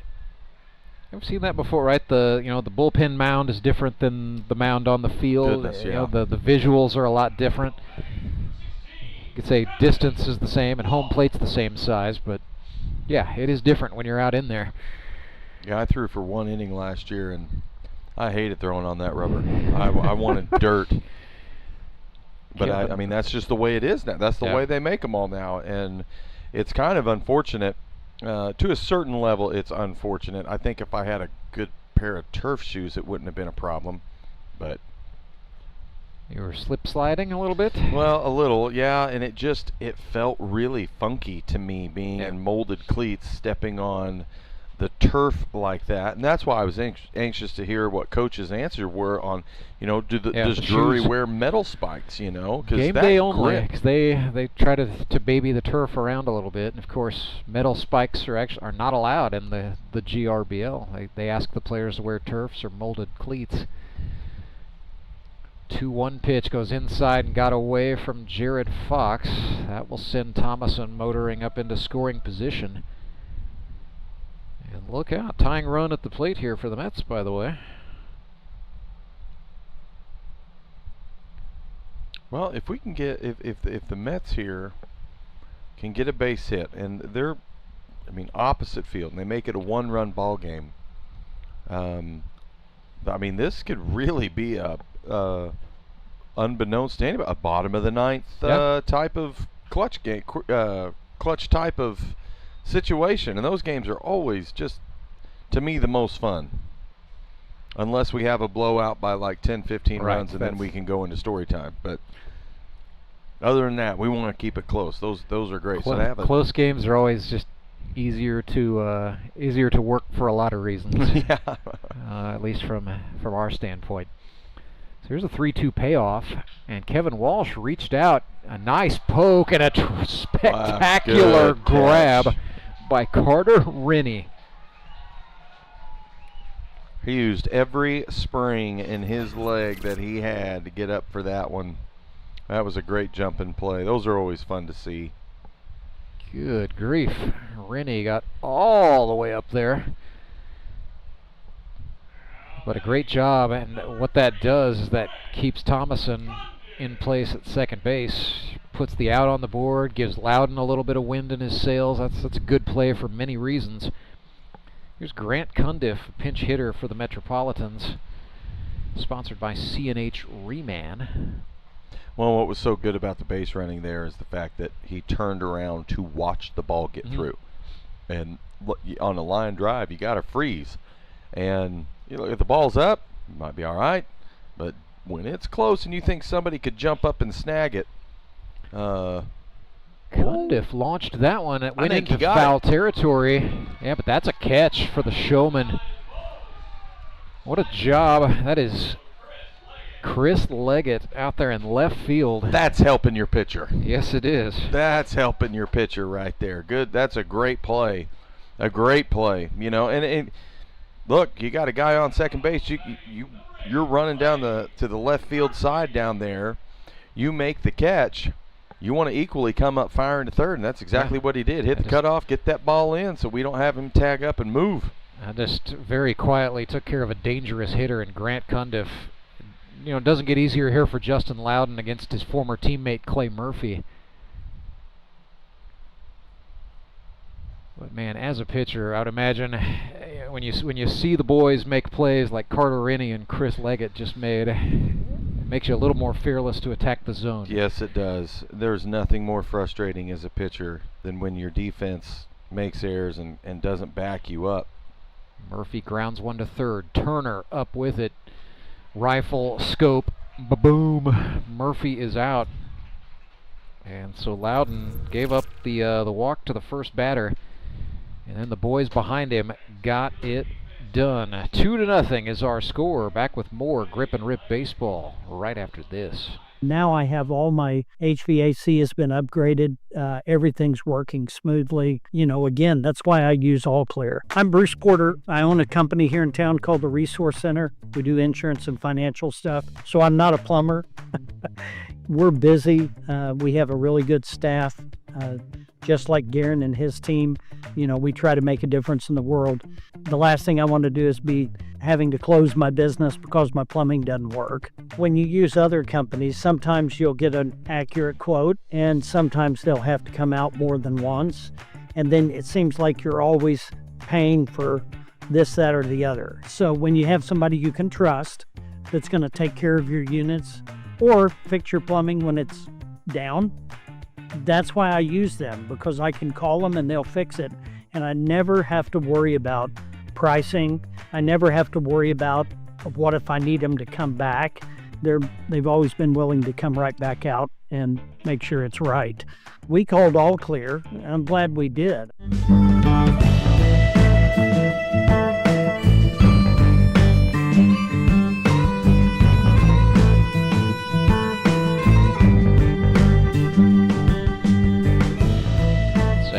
Towing pitching change for the Springfield Metropolitans. The pitching pride of Wolf Lake, Illinois, Clayton Michael Murphy, has gone to the pitcher's mound, calling his own number.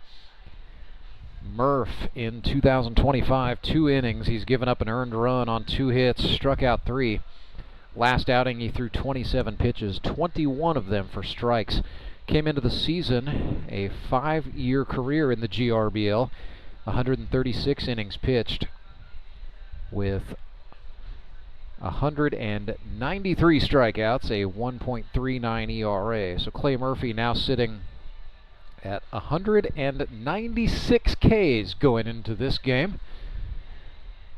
Looking to be just the second player ever to join the 200 club, but he's not there yet. We will get appropriately antsy once he mows down a couple of batters. But for the moment, you know, in the significance of this game, Murphy's job is to shut down the Showmen and try to give his Mets a chance to come back from a 2-0 deficit.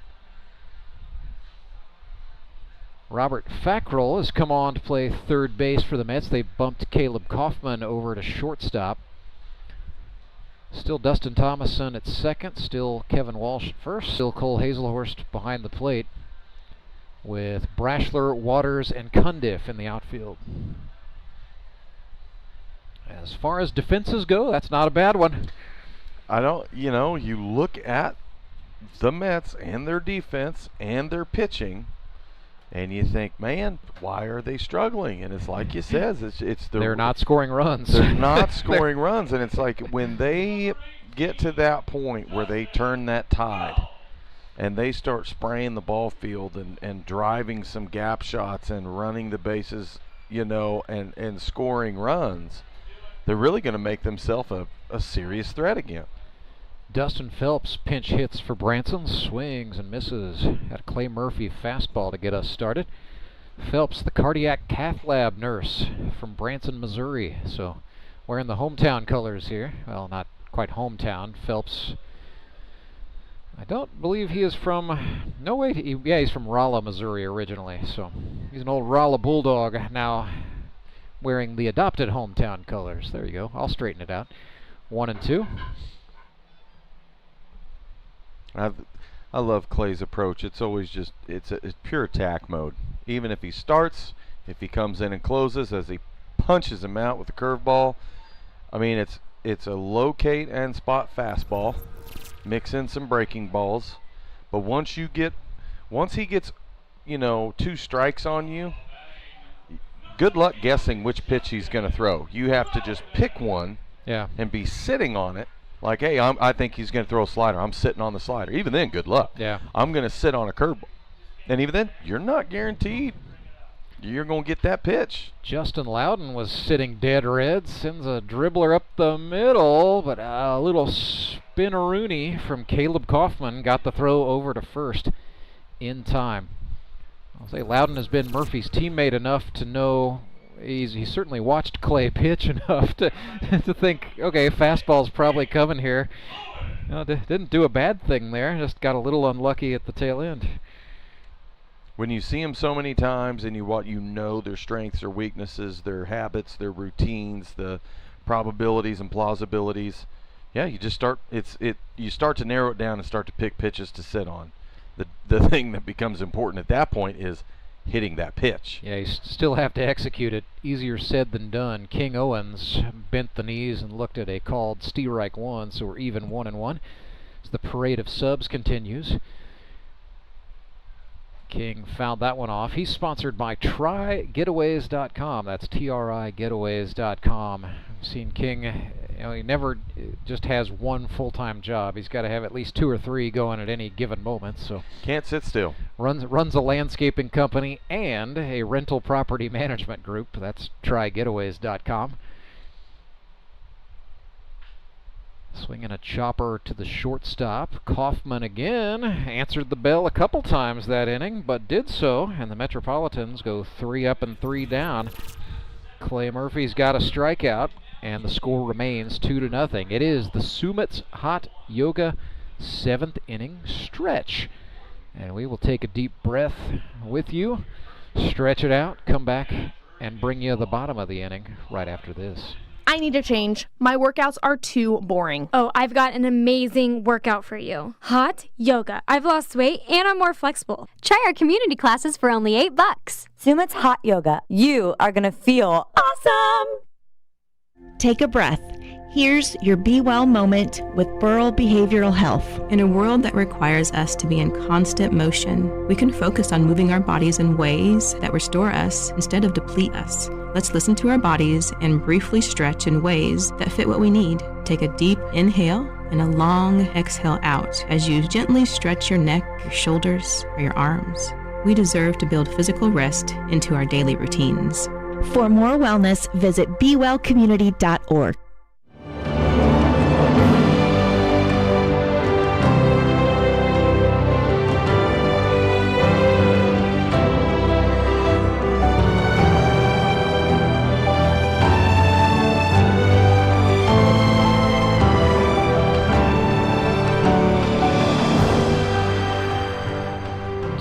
0-0 is the score. We're on the downside of the 7th inning stretch. Justin Loudon back on to pitch for the Branson Showmen, protecting a 2-run advantage.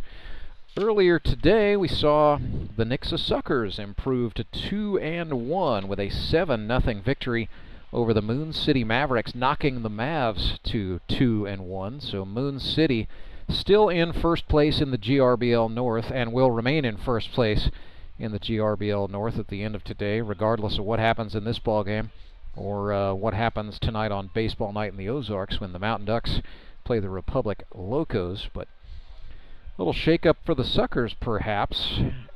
And the Branson Showmen looking to make things mighty interesting in the GRBL South. If they can hang on and beat the Metropolitans here, they will improve to 2 wins against a single defeat.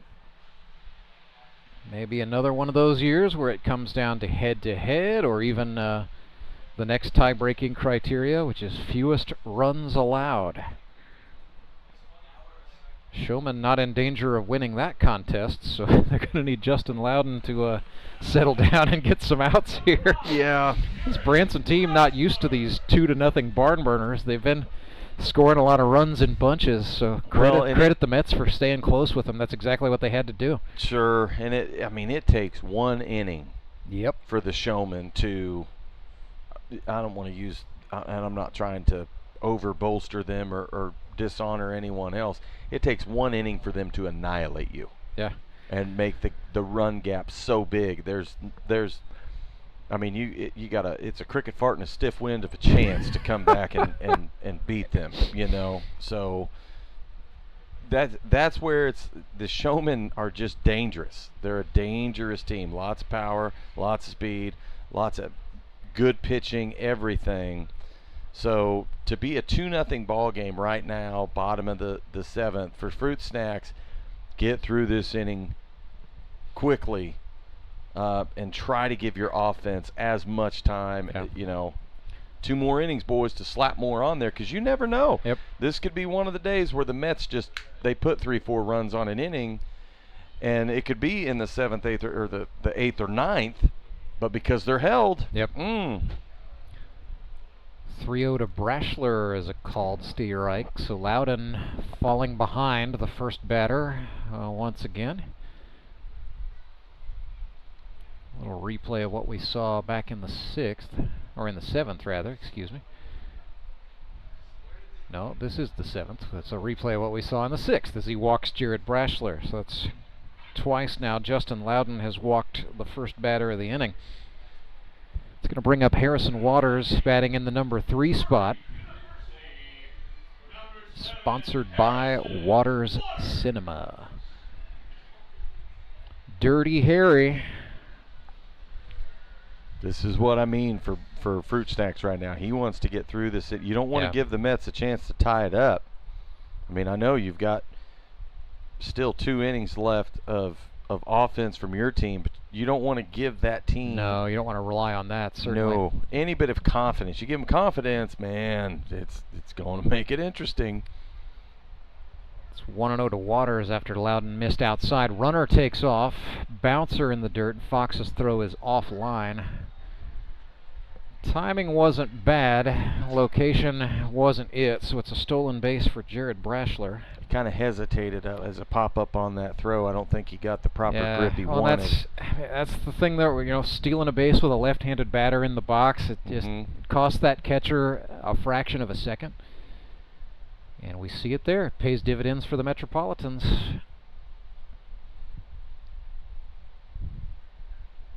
2-0 pitch. It's a great hit Swung right on there. in line to the gap in right center field. It's going to be extra bases for Waters. He has cut the deficit to a run. He will... Goodness, stop at second base. They should have made the throw. You should have made that throw, Jordan Fitzpatrick. It's an RBI for Harrison Waters, 2-1, and he represents a tying run. Here's Caleb Kaufman, 0 for 2 today, but he's been very good this season. 4 for 10 now is Kaufman with 4 singles and a run scored. sponsored by Worley Equipment. Caleb now lives and works in Strafford, Missouri. Swings and skies one. It's going to stay on the infield. Rennie calling for it, camping out, makes the catch. No chance for Harry to do anything with that. Right now, the Mets have accomplished the minimal goal. Yeah, is cut the lead. You don't need to get it all back right now, but certainly cutting it is helpful. Cutting it in half is huge, and you're sitting with one out. You know, like that at bat there. I mean, it is kind of, oh man, we just had a big hit in the gap. Now we got a guy on second, but we had no outs. Lay down a bunt and move him, and now you've got a guy at third with one out. Hazelhorst instead was swinging at a Justin Loudon slider. But that's where we go back to the idea of the bunt. Bunting sucks, Clay. Bunting is wonderful. Yeah, well, there's a hit by pitch. That's now you throw the right kind of ground ball. You're ahead. Out of the inning. Now you got something here. Does set up the force. You're right. So maybe a strategic plunking, if you will. I never had a problem doing that when I was on the bump, because catchers are telling the guy, I never know where that next pitch is going, and it's fine. Well, man, there's a guy on first and second. You know, instead of you look at just situationally, if you're thinking, well, what could have been a strategy there? Okay, we got a guy on second base with no out, laid down a bunt. We get one out and the guy's at third. Well, one out with a guy at third and runners at the corners beats one out with a guy at first and second. Yeah. You know, and so you're always playing ahead. It is that chess match for strategy to get ahead and put your runners in the best possible sense. Parker pulls one to third. Great sliding grab by Trey Turner. They get the force at third, and they turn a double play. Great play. And Trey Turner with an absolute neutralizer. That 5-3 will get Branson out of the inning. Mets get a run, but that is all. 2-1 is the score. We're back with more Grip and Rip baseball right after this break. Acme Towing Company. That's too far away. Let Henry's do it. Nah, we're ready to close. Let Henry's do it. Henry's is ready to take your call right now. From compacts to semis, Henry is here to help 24/7. Save yourself the hassle and make us your first call. Henry's gets there fast, offering multiple locations to serve the Ozarks. When you're stuck on the side of the road, make the right call. Let Henry do it. At Central Bank, we've brought the home loan process closer to home. All of our lending decisions are made locally, right here in your community, so you get quick answers and loans that are tailored to meet your needs. So whether you're just starting your home buying journey or well on your way, Central Bank can help turn possibilities into realities. Apply online at centralbank.net or at any of our convenient locations. Central Bank, we do banking better. Member FDIC, Equal Housing Lender.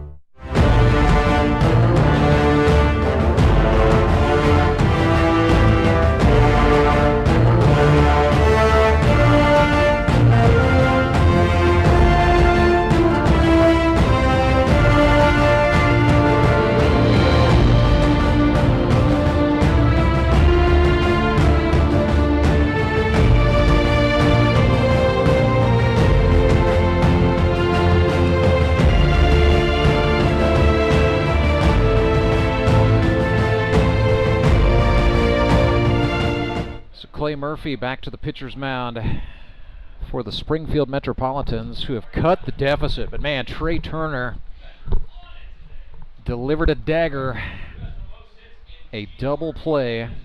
It was a hot shot liner off the bat of Justin Parker. Turner scooped it up on a sliding grab, got up, got to third base, and then rifled the ball over to first in time for a 5-3 double play. It was a fun double play to watch, but that right there is when you move runners and you hustle on the base paths and you have situational awareness and strategy to get ahead and get runners moved. Also a bit of an illustrator of how the Springfield Mets season has gone offensively, right? Right. Right. Just stuff like that is happening to them right when you think, okay, this is where the breakout happens. a guy like Trey Turner comes along and just throws a bucket of water on the fire. So here's Carter Rinney coming up for the Showmen, who now have a 1-run advantage. Rinney in the 9 spot. He's got Chris Leggett in the on-deck circle here. So some speed at the bottom part of the order before Branson will turn it over and send Jacob Carlson back to scratch. And I'd love to see a bunt, but it's going to be real tough. When your third baseman's playing in, you got Clay Murphy on the mound. He can field bunts. He's got quick feet. He's got good reactions off the mound. I've watched him field bunts so many times out here, and you're almost just, man, giving him a dog treat for that one. Well, here you go. You know, you're not making it challenging. Here is where it's got to be a slap hit in the hole, because you got to get these two guys on, because they've got the speed. You don't want to leave it up to necessarily a top of the 9th to man, that looked good. Wicked slider makes it 1-2. They're definitely giving Carter Rinney the middle and guarding the lines. You mentioned the third baseman Fackrell is really encroaching, and then the first baseman Walsh is over. So Carter could get a chopper up the middle, perhaps. Maybe. That might be the order. Just a nice quick ground ball or line drive through one of the holes. Well, that is a chopper, but Clay Murphy out in front. Oh, goodness, no. Off the back foot, and he airmailed it. And then that bounced into the bullpen. So even though Carter Rinney hit the deck unintentionally after he crossed the bag at first, he's going to mosey on up to second.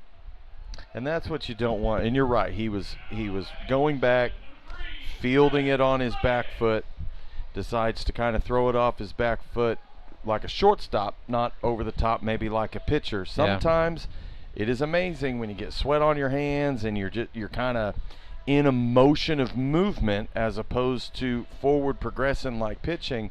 It just doesn't take much for the ball to be able to get out of your grip and hand and sail like that. Either way, regardless, you know, that works out for the Showmen right now, because you got your 8-hole on second base with no outs, and you got speed right here to the plate. Chris Leggett swings and missed.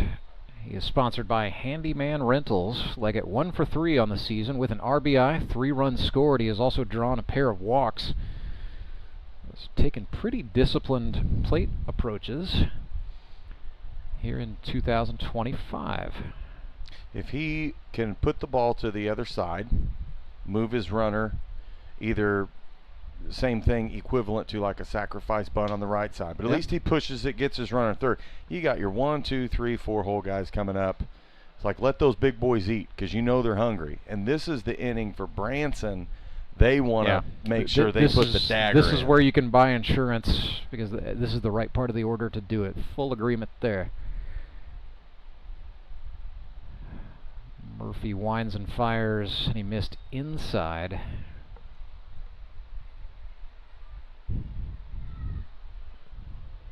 (3-1). That is not a typical Clay Murphy count, but Chris Leggett will take it, I'm sure. Might be the unintentional intentional. Well, a little slider to the front door there. Lozano, I don't know if you can see it really well at home, but you can see his feet, how he's on the left side. He's trying to, for the folks at home, he's trying to set up on that inside corner. Yeah. So with his head right over the inside corner of the plate, as he gets him on strikes right there. Murphy wiped him out there. That was a fastball down and away, and Leggett swung over the top for strike 3. So yeah, Lozano, we've seen that setup. He'll do the opposite for a left-handed batter. He likes to set up and try to give himself an unobstructed view of the inner half of the plate. And that is the MLB format for umpires in their umpiring school. They teach you to set up on the inside corner so you always can see that inside pitch. And a lot of guys, sometimes they get real frustrated thinking that ball was at pitchers, that ball was over the plate, that was inside. And, buddy, his eyeball was 2 feet from that. Murphy goes at Carlson with pitching backwards. That was a big sweeper. And they try to strike 1. They try to get you to set up, you know, chest high at the letters, for any hitter, so that if that ball comes straight at their face, they can tell that's at the highest part of the zone. And Lozano does a very good job with his setting up his approach. He does a very good job of hand signaling, so we know 99% of the time what the call is. He's a pro's pro. I mean, that's why he was assigned the GRBL championship game last year. He does a lot of those little things well. 1 and 2.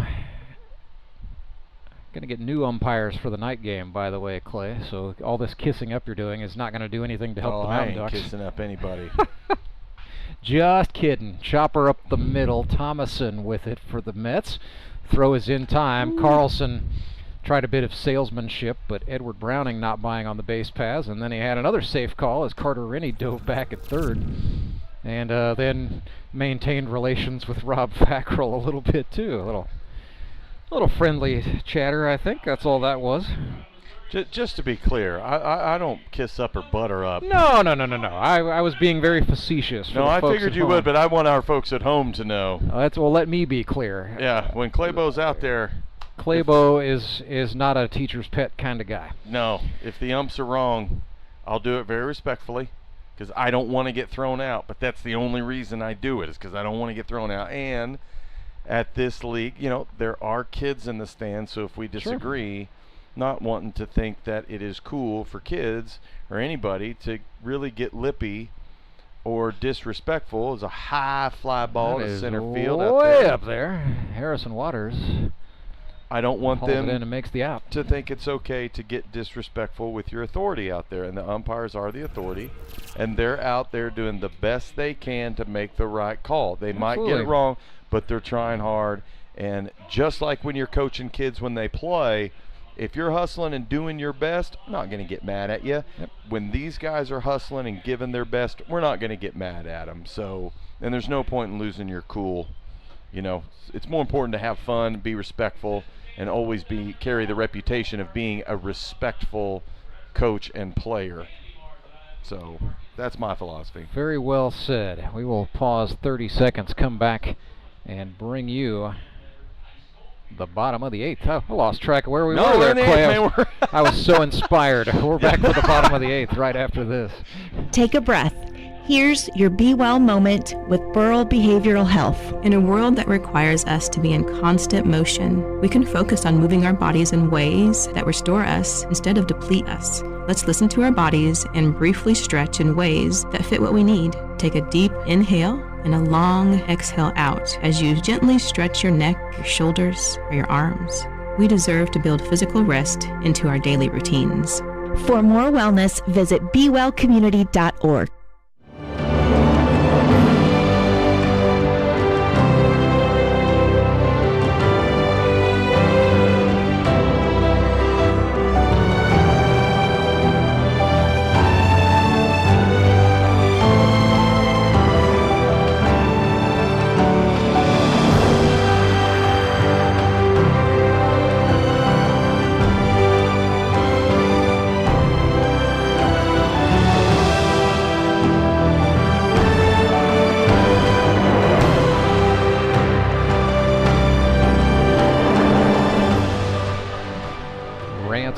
Clay O'Dell with you for what has been a duel. Springfield Metropolitans and Branson Showmen. It's presently a 2-1 advantage for Branson as the Mets come to bat in the bottom of the 8th.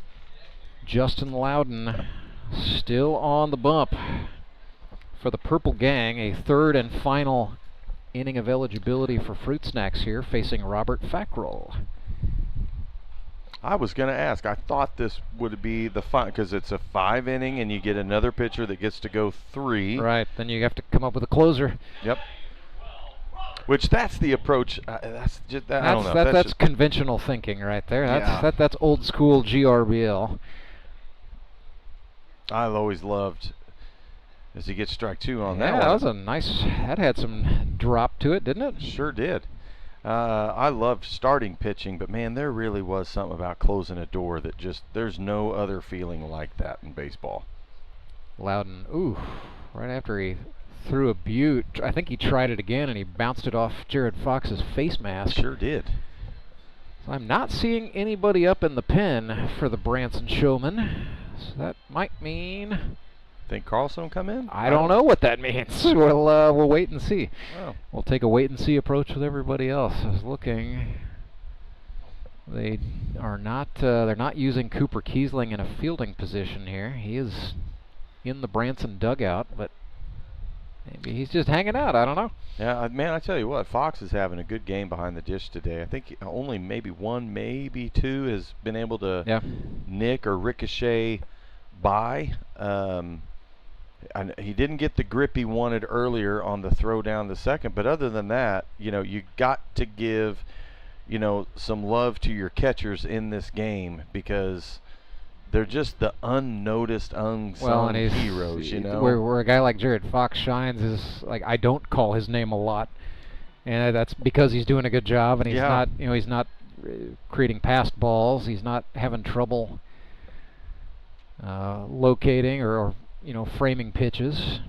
He's just a steady hand back there. That's part of the reason why he's in the GRBL Hall of Fame. He's also been historically a great producer with his bat. But they've worked the count full here. Robert Fackrell. He's a catcher as well, so knows a thing or two about plate vision, but could not stay off the Justin Loudon slider there as he goes down on strikes. That's a big punchy for Fruit Snacks. That was a big at bat for him. And he for his confidence, Fruit Snacks' confidence, kind of the ins and outs of that he's had last year and this year, to come out here and do what he's doing right now, just build the confidence. I mean, he's such a good guy. He is a good pitcher. I hate when I talk with guys about their game and they just kind of leave the impression with me that they've lost some of their confidence. Yeah. That always bothers me. And so I do try to be positive here and talk about these guys to help build their confidence and let them know you can do it. Tough little carom, but Fruit Snacks came off the mound and handled that with a soft pair of fielder's hands to get the out on the 1-3. They get Dustin Thomas in there. That's good. And that's 2 outs right now. Hey, 2 gone, yeah. Do your job. Fulfill your assignment for the day. Get your 3rd out.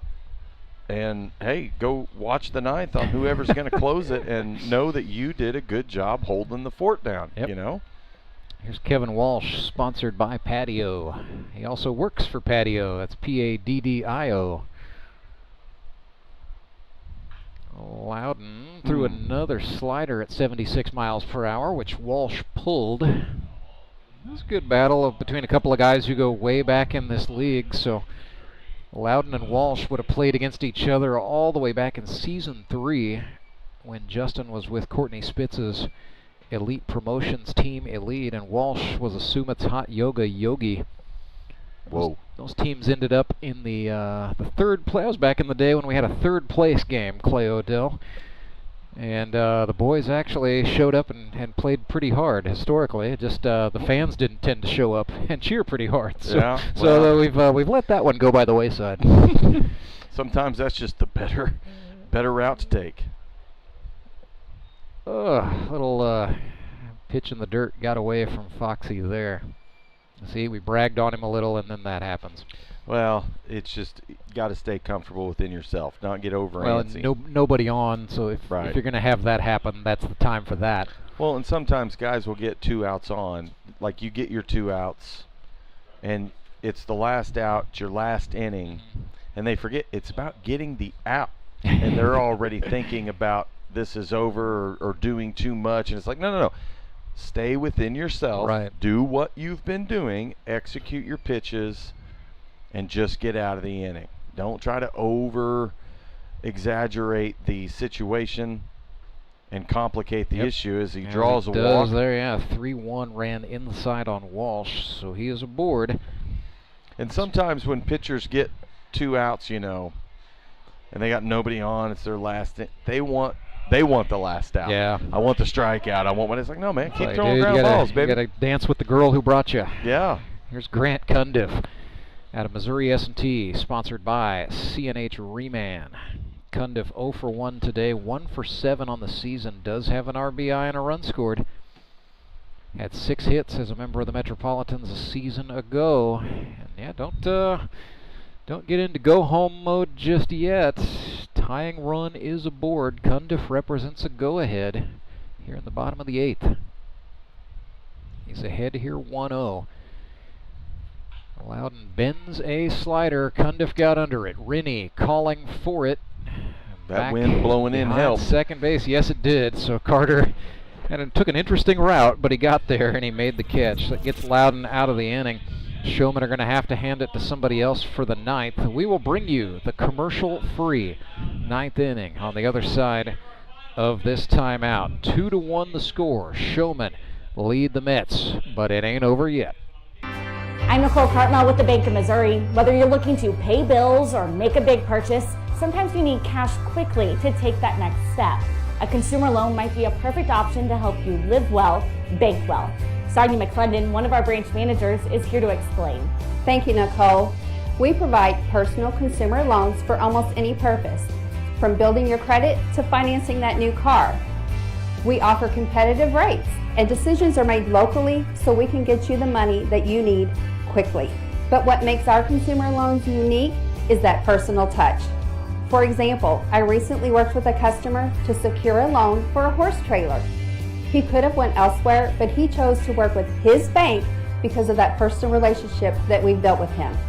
Being able to work with your personal banker that you know and trust makes a big difference. That's right, because we work with our customers to help them live well, bank well. Get started at bankofmissouri.com.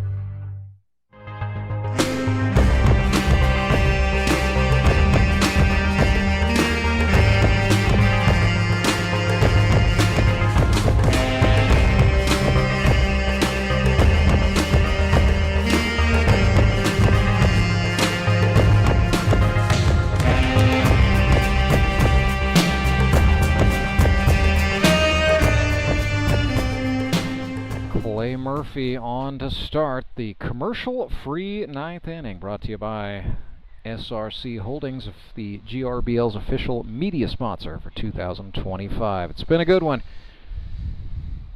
Not done yet. Branson Showmen looking to buy some insurance runs here in the top of the 9th, and then the Metropolitans looking to go big in the bottom half of this inning. Coming up tonight at 6, it's baseball night in the Ozarks. Republic Locos taking on the Ozark Mountain Ducks. Ryan Cram will be the starting pitcher for Republic against Cole Rourke for Ozark. Here is Trey Turner.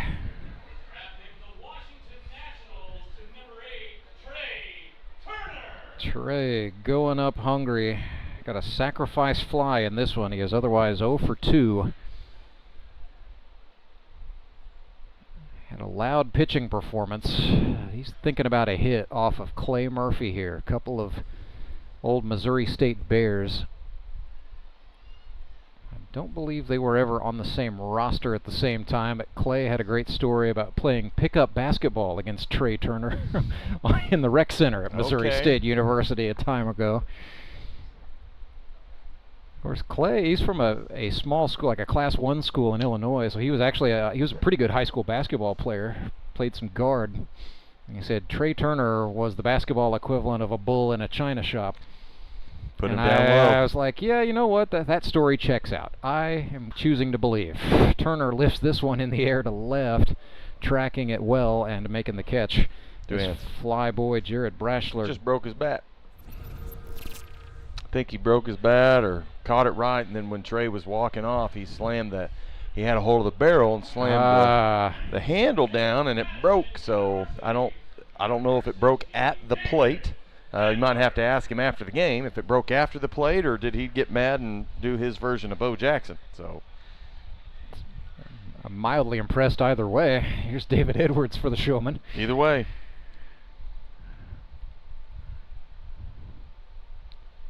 Murphy started him with a fastball. That was a two-seam. And high. He brought that up in the zone a little bit. David is a very patient hitter. Yeah, seldom does he ever just go flying off the handle at the first pitch. Right. Especially, and he's pretty good at recognizing the high fastball and being able to lay off of it. He's in a 1-1 here. Murphy came back to the heat.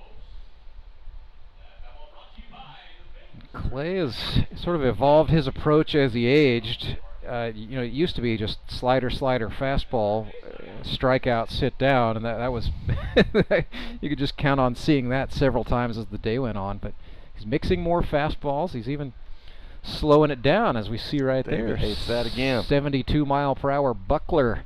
Well, and that in this league, it's the same thing with, like, you look at the pros, year after year, series after series. You see the guys over and over and over. You start to realize what they've got and what pitches you've they got have to change and the don't. approach, or you're going to get teed off on. Absolutely, and I think Clay has started to, I think he knew that coming into the league. But at the same time, it's kind of like, if it ain't broke, don't fix it. Don't need to switch it up right now. But now it seems to be maybe this year for him, hey, this is just the year to start changing the approach a little bit. Start moving that ball corner to corner on different speeds and getting guys more out on their front foot than in the past. And, hey, future Hall of Famer. Yeah. Whatever it takes to stay out there and stay competitive, it's just great to see guys make those adjustments. 0-1 to Jared Fox is going to be a little high for the liking of Brian Lozano. So a 1-1 coming up here. Good Fox, hit there. That's a double. Absolutely. That is a nice piece. It's going to have a little English on it to go into foul territory on the right field line. Jared Fox swinging a nice bat, and it kind of gets lost in the shuffle with all this power in the Branson lineup, but Jared Fox is now 2 for 4 on the day with a double. He's a guy who typically goes out and gets 10 or 11 hits per season. That has been par for the course for G. They will courtesy run for the catcher here, so Michael Doman coming off the bench to run, and the batter is Dustin Phelps. Phelps 0 for 1. It's very interesting. You get back-to-back Missouri S&T minors here, Jared Fox and now Phelps. Although, oh yeah, that was a foul ball that hit Hazelhorst. And he's going to be given a minute. I don't know if that hit his shin or his thigh. I think that might have been thigh, the way he was sort of leaning over. And now he's showing Phelps exactly where it hit him. I caught the left leg, so yeah, just a unfortunate. He's a tough dog back there. He is. Cole Hazelhorst's a lot tougher than most. Tougher than I think a lot of opposing players even give him credit for. But 0-1 to Phelps. Clay Murphy back on that rubber. Gonna take a look at Doman, who's trying to appear nonchalant in his lead, and Phelps slaps one. He's trying to take a page out of, yes it was. It's gonna end up being a loud strike, but yeah, he saw Jared Fox do it and thought, maybe I can try that. I mean, it was a good contact. Pitch is going outside. He's throwing the barrel that way. It's a go where the pitches are type of approach. Yeah. He just missed it, and we saw that innings early. Just missed it down this line. Then the next time, you never know, it comes back a little bit more. He might put one over the first baseman's head in the gap just like the last one. So 0-2 to Phelps. Suspect Murphy will go off speed here. Doman goes. Yeah, that was an off-speed pitch up and out of the zone, and Hazelhorst lost it on the exchange. So Michael Doman swipes third. Which, kids, if you just saw that, I mean, we taking risk out here in the grip and rip, but when you got 2 outs, remember, your coaches are going to tell you never be that third out. Especially at third base. Well, Michael Doman will say, it worked. I was safe. Ha ha ha. Well, so did Ricky, you know. So did Ricky. And if you got the speed and you got the confidence, I'm not saying don't take it. I'm trying to warn you. Yeah, if you get that not gone well. Yes. Don't be surprised for your coach to look at you and go, you've lost all availability to steal anything without my permission. 1-2 here for Dustin Phelps. Swing, yeah, he got under it. It's gonna, whoa, little stumble at the end from Thomason. Just kind of Looked like he got caught by a turf sniper, but he gathered it back up and got the catch. So we will keep it here. It's the commercial-free 9th inning, sponsored by Central Bank of the Ozarks, Equal Housing Lender, member FDIC. Coming up tonight, it is Republic Locos, Ozark Mountain Ducks on baseball night in the Ozarks. Well, Clay, you kind of might have spoken this into existence. Jacob Carlson has the rosin bag, and he is going to call his own number to close the game. It's a Henry's Towing pitching change. Who can you trust more than yourself? I guess that's the thought here for Jacob Carlson. Yeah, I mean, he obviously has good stuff, can come in and close. I mean, anything can happen in a baseball game, especially when it's a one-run game. But to have the confidence to come in is good. It's great. But equally, you got to have respect for your opponent. They've held you to 2 runs today, and they put one on later in the game. It's always they're not down and out. They're not dead. And this is what I love about baseball. This is what makes baseball the best game on the planet. There's baseball and then every other sport. Number one reason why. Bottom of the ninth. You have to give the other team their chance. There's no 2-minute warning. There's no you can't time run clock. out the clock. There's no 4-quarter. There's none of that. It's okay, we're up 2-1, but we still have to give our opponent their chance to see if they can get the run. And when you have the top of the lineup coming in the Mets, and you're the guy wanting to come in and close the door, this isn't facing your 6, 7, and 8 hole or your 7, 8, and 9 hole. Nope. You're starting off the bottom of the ninth with the 1, 2, and 3. This could get dramatic really, really quick. Gutsy call here by Jacob Carlson. Shades of 3-time Howard Bell Trophy winner Justin Skinner. For his career in the GRBL, Carlson 32 2/3 innings. He's allowed 14 earned runs on 33 hits, 19 strikeouts to 5 walks, and 4 hit batsmen. So for the career, a 3.86 ERA. He's been used, a little bit of everything. We've seen him be a short starter. We've seen him work in as a middle reliever. We've seen him do this right here, come in and close. So when you're only trying to get 3 outs, you can bump up the effort and the intensity and the velocity a little bit. Real quick, defensively for Branson, Dustin Phelps at first base, Turner at third, Rennie at short, Fitzpatrick at second. They've got Doman, Leggett, and King Owens in the outfield. Still Jared Fox behind the dish. Pop strike 1 with the low and outside knee-high fastball.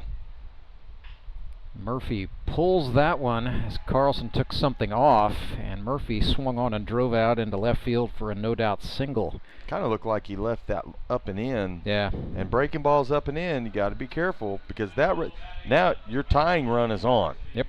Tying run on base. How is this going to pan out? Jared Brashler on the day, 0 for 2, 2 strikeouts and a walk, 1 for 9 on the season. Coming off of one of his best offensive seasons ever, in which he had 11 hits for the Suckers. That is a good hit. He went the opposite way, out into right. Owens up with it, but not much of a chance to do anything other than throw it to his cousin Jordan Fitzpatrick. So back-to-back singles for the Springfield Metropolitans, who now have the game-winning run on the bases. Tying run in scoring position, and Harrison Waters is up. Had an RBI double his last time. I mean, a rip down the line or a rip in the gap like he had earlier, you could be looking at either a tie ball game or it could be the ball game. Or we're going home. Carlson misses high to start the plate appearance for Jacob Carlson. The idea here is to be patient. Let the ball come to you. Don't jump at it. Let it come to you. Make a good swing. Next offering to Waters, swung on, grounded right side. Fitzpatrick thought about second. Instead, he'll go to first and get the surefire out for 1 away. That's a good piece of hitting by Harrison. Look, just get him to second and third. You got your 4 and 5 hole coming up behind you, and you've taken out the equation of just an easy routine double play. He did just enough to keep him out of the double play. Takes away the force, so first base unoccupied for Caleb Kaufman. Showmen are talking about what to do here. Do you think about putting Kaufman on to set up the force with just one out? At this point, yes, because you have nothing to lose. Yeah. Because your tying run is on third, your winning run is on second.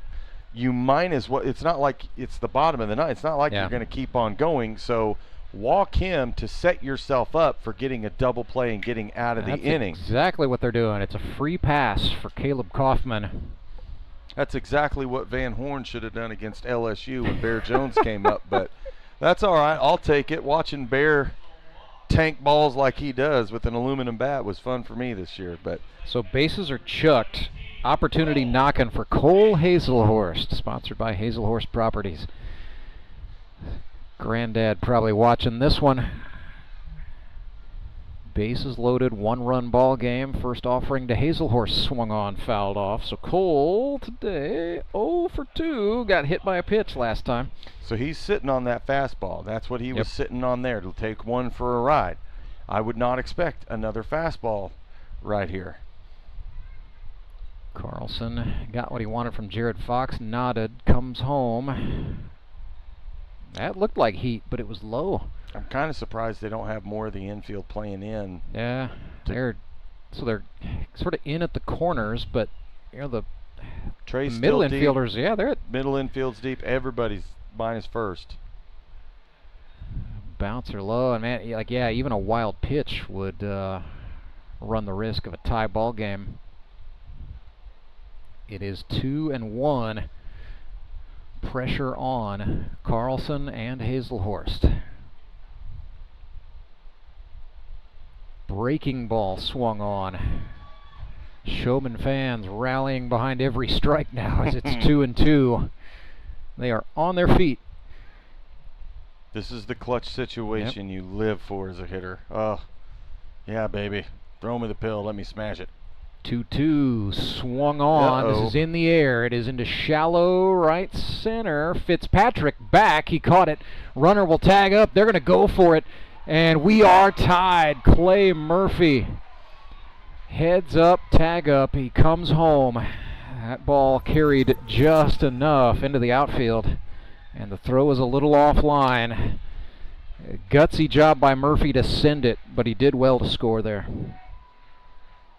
Yeah, and that kind of play, and it's tough to tell from this depth perception, at least sitting right here.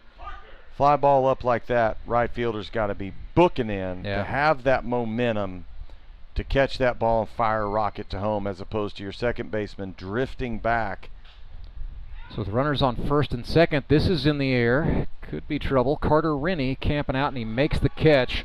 So the Showmen get out of the inning, but the Springfield Metropolitans are sending us to extras. So in the GRBL, we do the California tiebreaker. It'll be a runner on second base, whoever made the final out. In this case, should be Dustin Phelps, the runner for the Branson Showmen.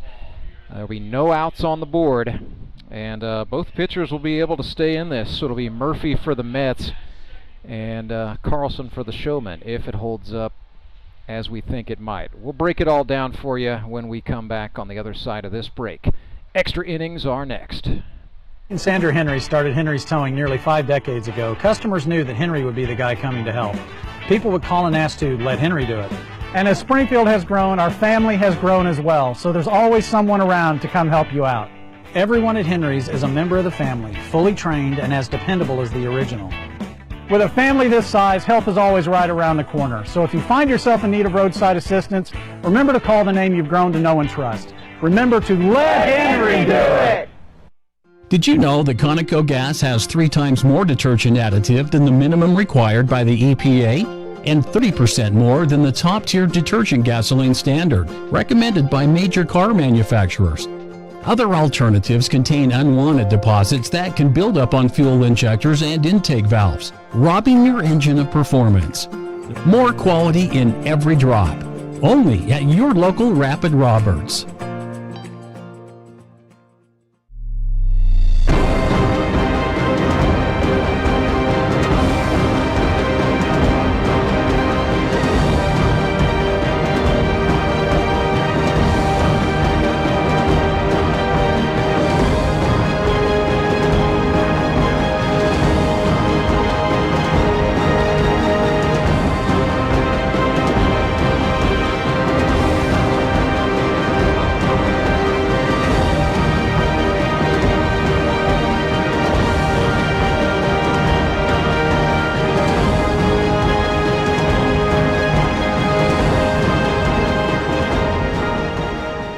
extra innings for the Branson Showmen, who haven't. They need to send out their runner. I don't know if he knows to go. Should be Dustin Phelps. Should be the runner for the Showmen. He made the last out in the top of the 9th. So it should be Phelps, and they are batting Justin Loudon here. But yet to see a runner for Branson. We're seeing Clay Murphy on the mound.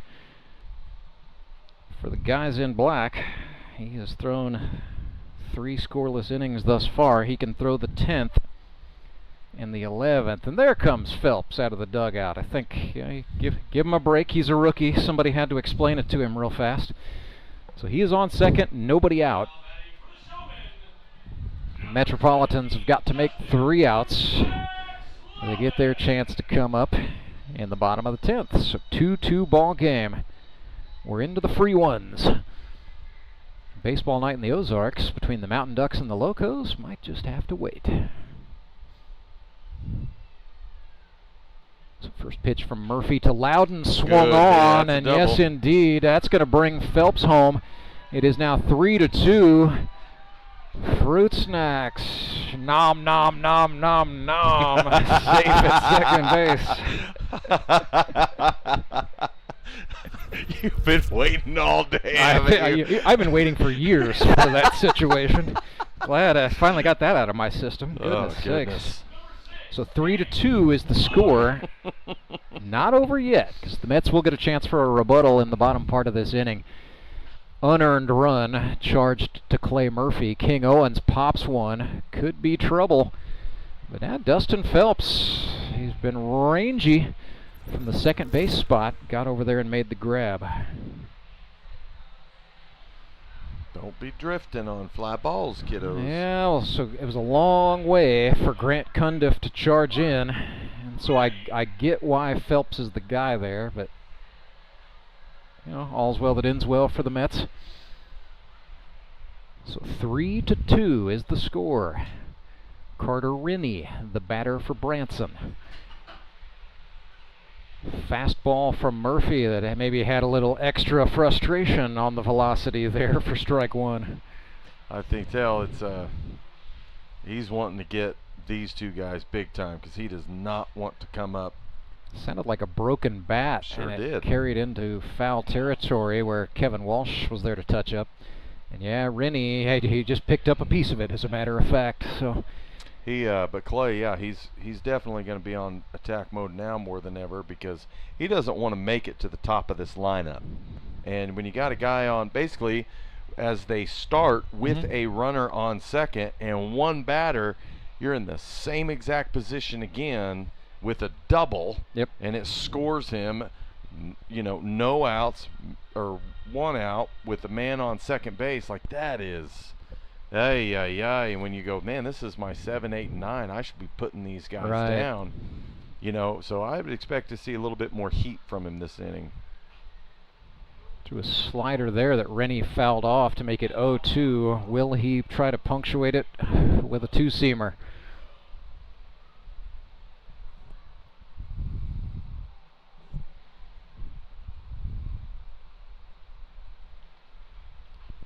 Oh, that was a slider, but it's back to Murphy on the mound. His throw over to Kevin Walsh is in time. Nothing Loudon could do about that.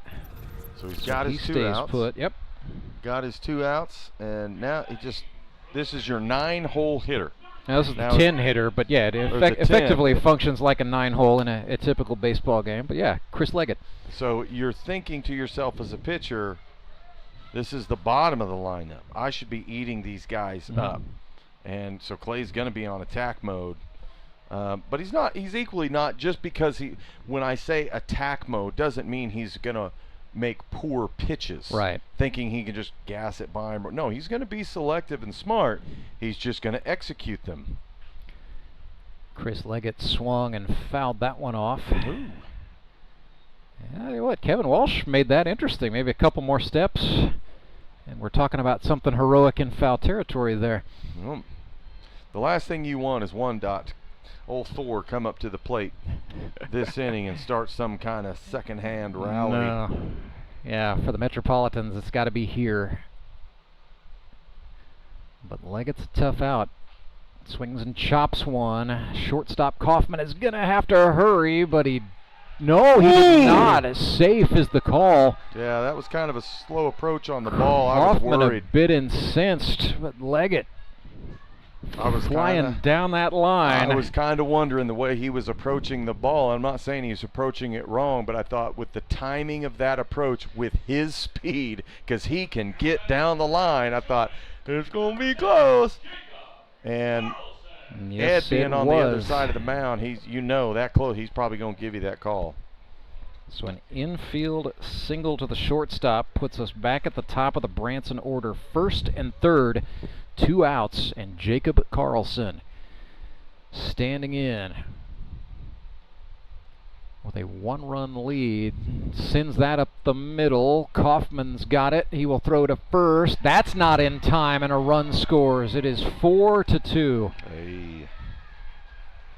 Goodness sakes, I thought maybe they would try to get the lead runner Leggett. Instead, Kaufman tried to throw from a kneeling position, one leg extended.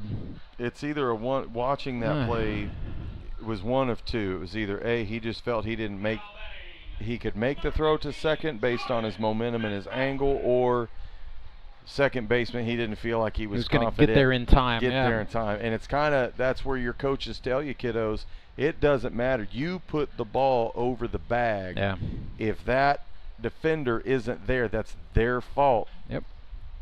Jordan Fitzpatrick and this swung and fouled that one off. This isn't to push the blame game here or there. I'm just saying for that particular play, it shows you how the game is a game of inches.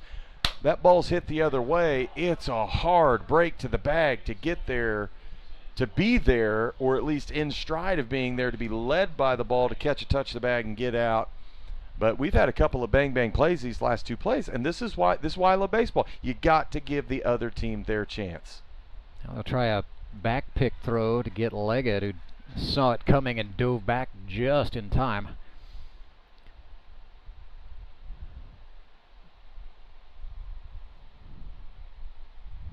Fitzpatrick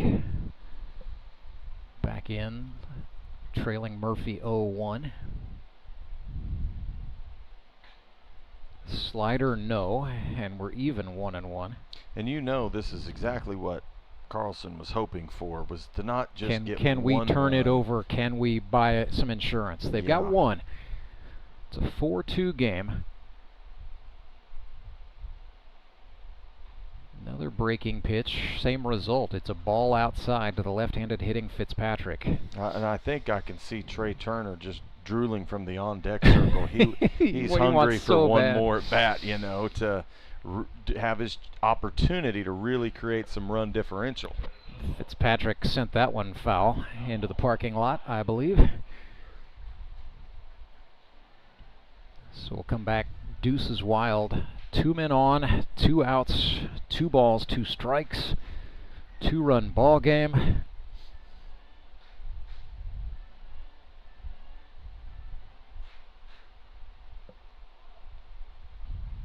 Murphy back to working that far third base side of the pitching rubber. Looks back at Leggett, now comes home. Chris takes off. Fitzpatrick flares one. It is tailing, foul.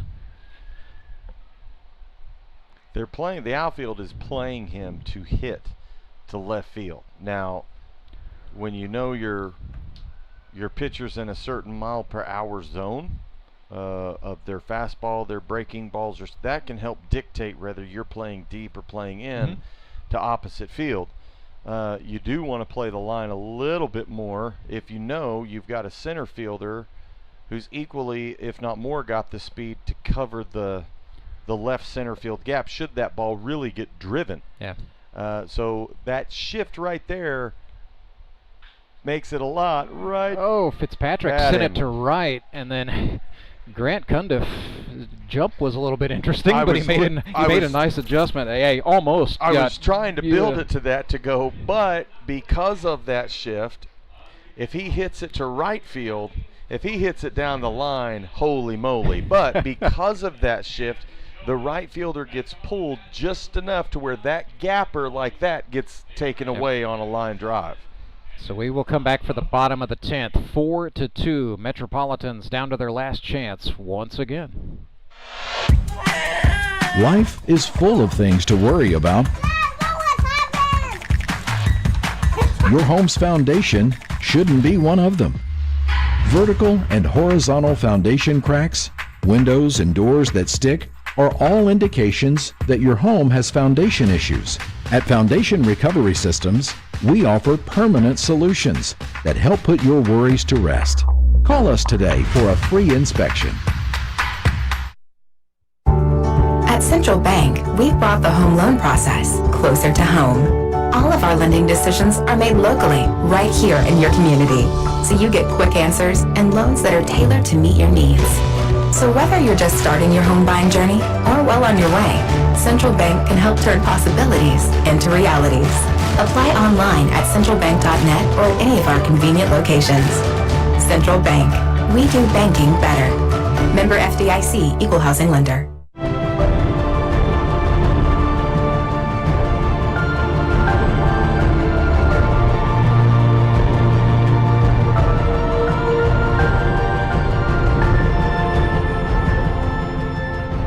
Four to 2 is the score. Branson Showmen out in front in the bottom of the 10th inning as the Springfield Metropolitans come to bat. They will get a runner on second base. The man who made the last out, that is Justin Parker. So JP in scoring position for the Metropolitans. Robert Fackrell comes to the plate representing a game-tying run. I'm Rantzberger. My partner for this one, Clay Odell, working overtime to bring you the conclusion of the Showmen and the Mets. Carlson's first offering to Fackrell as a Steerike on the inner half. If calling extra innings is considered overtime, you're getting a bargain, because I'll do this for free. I don't need time and a half. Don't get ahead of yourself. We're not getting paid overtime for this. We're on the old that old flat fee. It comes back to slap us hard. But here we are, nonetheless. 1-1 to Fackrell. Or check that, 0-2. Yeah, he took a called strike and then he fouled one off there. So 0-2. And then, just reached up and touched one foul. Just threw the barrel at it. Staying in there by the slimmest of margins. Robert Fackrell, and from the restaurant biz. He is normally a kitchen manager, but tells me he's picking up some shifts as a server as well. So it'll be 0-2 once again. Carlson comes home like a something went wrong. Yeah, so something that either a curveball that didn't curve or a changeup that didn't change. It's not quite Clayton Kershaw from the other night. Ooh, inside pitch. Karam's off the mound. Slow roller to Rennie. He's going to have to hurry, but they get the throw in time. If you're the Showman here, I mean, yeah, maybe you don't want to concede one to Justin Parker, but it's not the end of the world if that comes along and scores and makes it 4-3. You're more worried right now about the guy coming up. That's Dustin Thomason. Well, and that is why, if you're at the top of the inning, you want, in this situation, you want to create run separation, because they get to start off with a guy at second base too, and it might be 1-2 swings for that guy to score. Yep. And you don't want to be tied again. You're up by one, but you might have a guy on first and so on and so forth, try to get out of the inning, and you're setting yourself up strategically, like and I'm just using as a hypothetical, like right now, like say he hits a double right now. Yeah. But they got one out.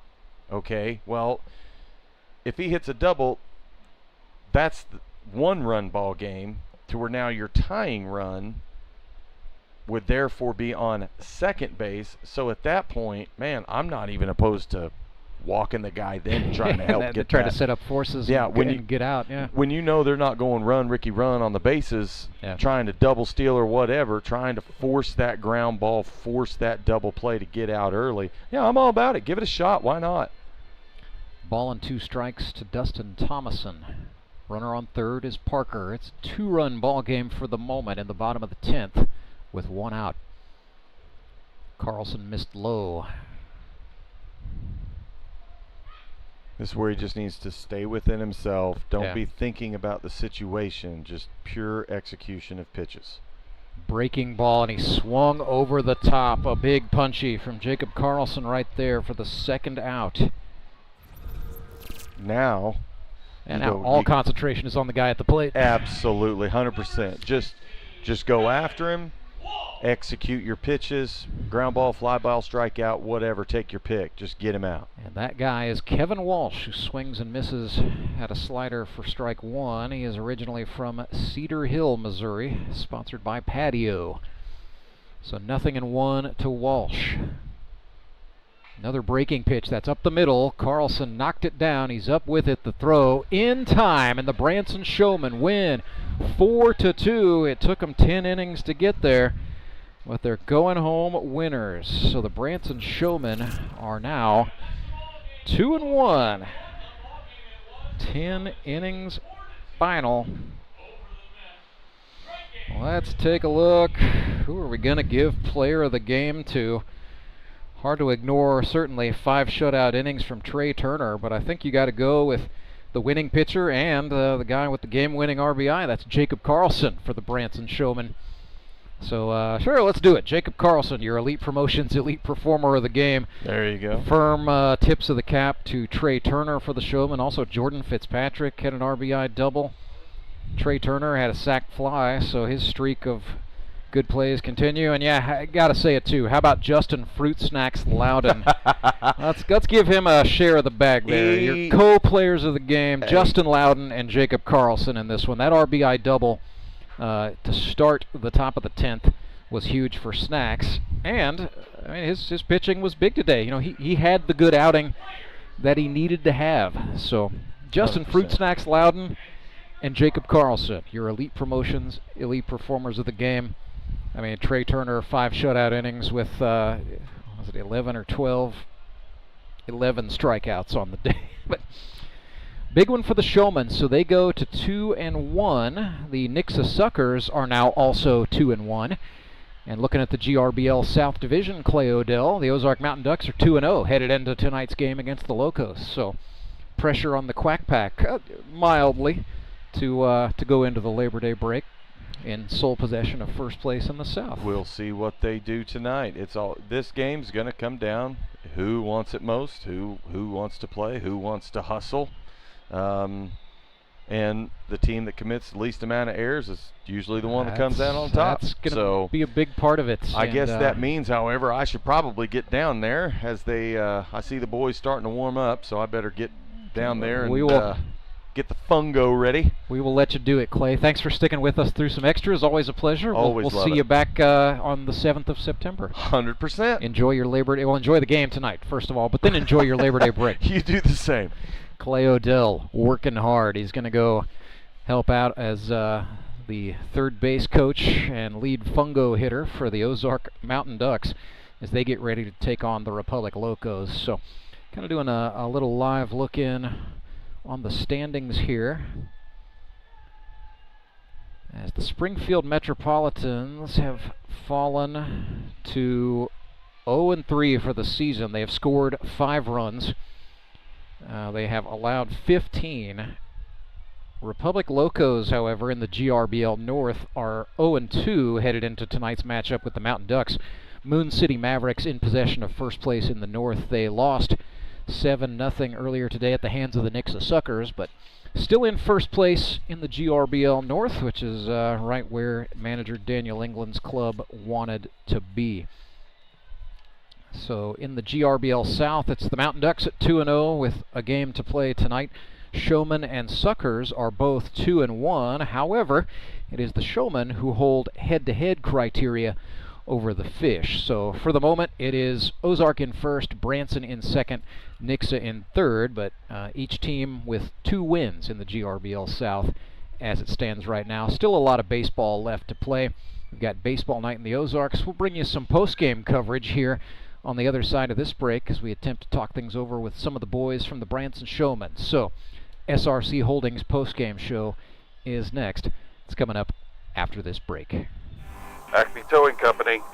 That's too far away. Let Henry's do it. Nah, we're ready to close. Let Henry's do it. Henry's is ready to take your call right now. From compacts to semis, Henry is here to help 24/7. Save yourself the hassle and make us your first call. Henry's gets there fast, offering multiple locations to serve the Ozarks. When you're stuck on the side of the road, make the right call. Let Henry do it. I need to change. My workouts are too boring. Oh, I've got an amazing workout for you. Hot yoga. I've lost weight and I'm more flexible. Try our community classes for only $8. Sumit's Hot Yoga. You are going to feel awesome! The Fuel Forward app is a go. Fuel Forward provides quick and secure payments and everyday savings on fuel at your local Rapid Roberts to keep you moving forward.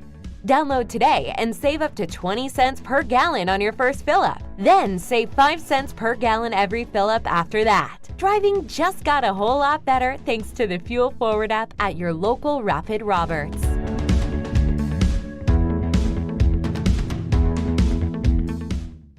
Take a breath. Here's your Be Well moment with Burl Behavioral Health. You're invited to pause and feel connected. Let's practice by taking a deep breath in and an exhale out, and start to notice the space around you. What can you see that is a reminder of your connection with others? Maybe it's a drawing created by a child, a music playlist put together with a friend, a beloved pet basking in the sun. If we look closely, there's evidence of our connection to others all around us. For more wellness, visit BeWellCommunity.org. Elite Promotions is a family-owned company dedicated to providing effective, efficient, and quality promotional products to organizations just like yours. Elite Promotions will make it simple for you and quickly find the products that will give you a reason to use Elite. Elite Promotions is the official outfitter of the Grip and Rip Baseball League, dressing all 6 teams in the jerseys you see on the field and all of our official fan apparel. Be on the cutting edge. Be Elite. Elite Promotions, ElitePromo.com. I'm Nicole Cartmel with the Bank of Missouri. If you're in the market for a new home, you're probably spending a lot of time looking at real estate listings. But there's one main thing you need to do to narrow down your search. Get pre-qualified for a home loan. Mortgage loan officer Shannon Meissner is here. How does this help you to live well, bank well? Getting pre-qualified for a mortgage loan is definitely your first step. Pre-qualification allows you to determine early on how much money you can borrow to purchase a home in connection with your monthly budget. This way you know what homes to be watching the market for. We have lots of different loan options to fit everyone's unique needs. This way we can help you accomplish your homeownership dreams and goals. And the best part about pre-qualification is there's no cost. It's quick, easy, and it makes you a smart buyer. Thanks, Shannon. And of course, our mortgage loan officers like you are here to help you every step of the way. At the Bank of Missouri, we help you live well, bank well. The Bank of Missouri is an equal housing lender.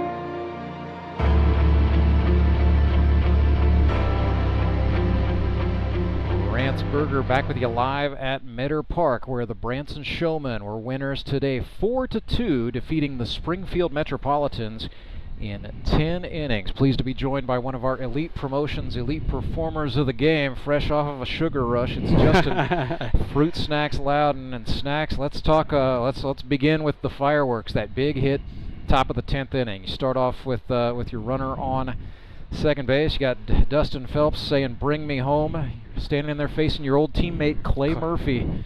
Talk me through what you saw that led to that RBI double. Well, first at bat against Clay, just fastball, and Clay's not scared of me. I mean, I don't hit 250 every year maybe. You so do hit. I mean, I do give hit. yourself a little bit of credit. A little bit. I was about to die running past first. I was like, I don't know if I'm gonna make it to second. No, I'm just kidding. But no, it was just a fastball up and away, and just throw my hands at it. Yes, yeah, that opposite field power, and then was there a moment like, oh my gosh, I have to leg out a double now? Well, I was hoping it went foul. If I'm being honest, no. We joke about that getting that hit or whatever, and to get it off Clay, it feels good to me. But Clay's my buddy, yeah, and always has, and it's just good. Just finally get a base hit. So it was nice. Guys got a lot of mileage. I know 3 of your 4 championships were with Clay Murphy as a teammate, as a matter of fact. So. 21, 22, and 23. Yeah, that's a lot. It's a lot of history there, a lot of road miles. But Yes. I know you're a student of the game, so I expected your approach would be pretty good there, and you delivered one. How about the outing you had pitching today? I know you wanted to get the walks down, so you had a couple of walks thrown into the blend there, but I really thought in particular when you came out for that 8th inning, started that off with a strikeout. That was more of what Justin Loudon aims to be. Used to be, yeah, no, for sure. And actually, it was funny. I was coming in to start warming up there in the 8th, and Toby, who was on the Showmen last year, yelled out, "Loudon, when's the last time you pitched 3 innings?" And I would actually have to say it was probably 21 with Moon City. And but it was good. I actually felt better after talking to Carlson and Trey. They said, "Hey, get away from the windup, just go straight from the stretch." And figuring that out, and I felt confident. It felt good. This is a Mets team that has not scored a lot of runs, but has been in a lot of tight ball games so far. Again, I know you're a student of the league. Yes, so sir. Tell me about how the pressure in this one mounted just as the game went on, and as you guys you got through the Wiley versus Turner thing. And then it almost became a second game after that, with the intensity dialed up. Well, one thing you need to know about the Showmen is they're never out of it. We gave up 9 runs in the first 2 innings last week, and bounced back, and we only lost 9-10. Granted, in the week before that, we hit a walk-off grand slam in the bottom of the 9th to win it there. So it's never over. Grab your popcorn when you come to watch a Showman game, because you're going to see some good baseball. But no, our guys are never out of it. 1 through 6, even the bottom of the lineup, we're fast at the bottom too. So those fast guys down there can get it back up to Carlson and turn it over. So,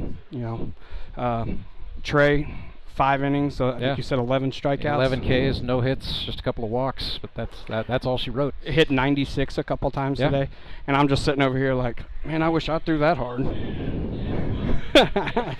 Well, few can do it. That's why he is who he is, and had the pro career that he had. Snacks. Absolutely. So, finally, just that was, of course, draft day. We saw all the power bats that Jacob Carlson drafted, but you really got some production happening in the bottom half of your order today, and then great defense from Carter Rennie and some hustling from Chris Leggett as well. So it was kind of the other guys were really a factor today. Yeah, no, and Carter, his first game in this year was last weekend, and he still had that first game jitters, but I think he's figured that out and he's ready to play. And hats off to Carlson. We can bring you in here, Jacob. Hop on in. We'll get your hot takes here before we say goodnight. Carlson, he's drafted great the last 2 years, and this year he went power with the bats, and our Showman team's going to put up some runs. So let's talk about that, Jacob. You had a performance that was a little bit Justin Skinner-esque, calling your own number, putting yourself on the pitcher's mound late in the game. I know probably a little bit frustrated with that sacrifice fly in the 9th, but what does that do for you guys to go out and prove you can win another close game, get it done in extras today? Yeah, emphasis after the first couple weeks is defense and limiting the walks and the free bags, and just trying not to beat ourselves. And this was a grind of a game. You're going against a good pitching staff, and just it feels good to come away with the win. And with the off week next weekend, I figured now is probably the time to throw. I was looking at it before the game. You guys committed 9 errors officially through your first 2 games. Yeah. Good news, bad news. Bad news is you might still be leading the league in errors, but you didn't add anything to it today.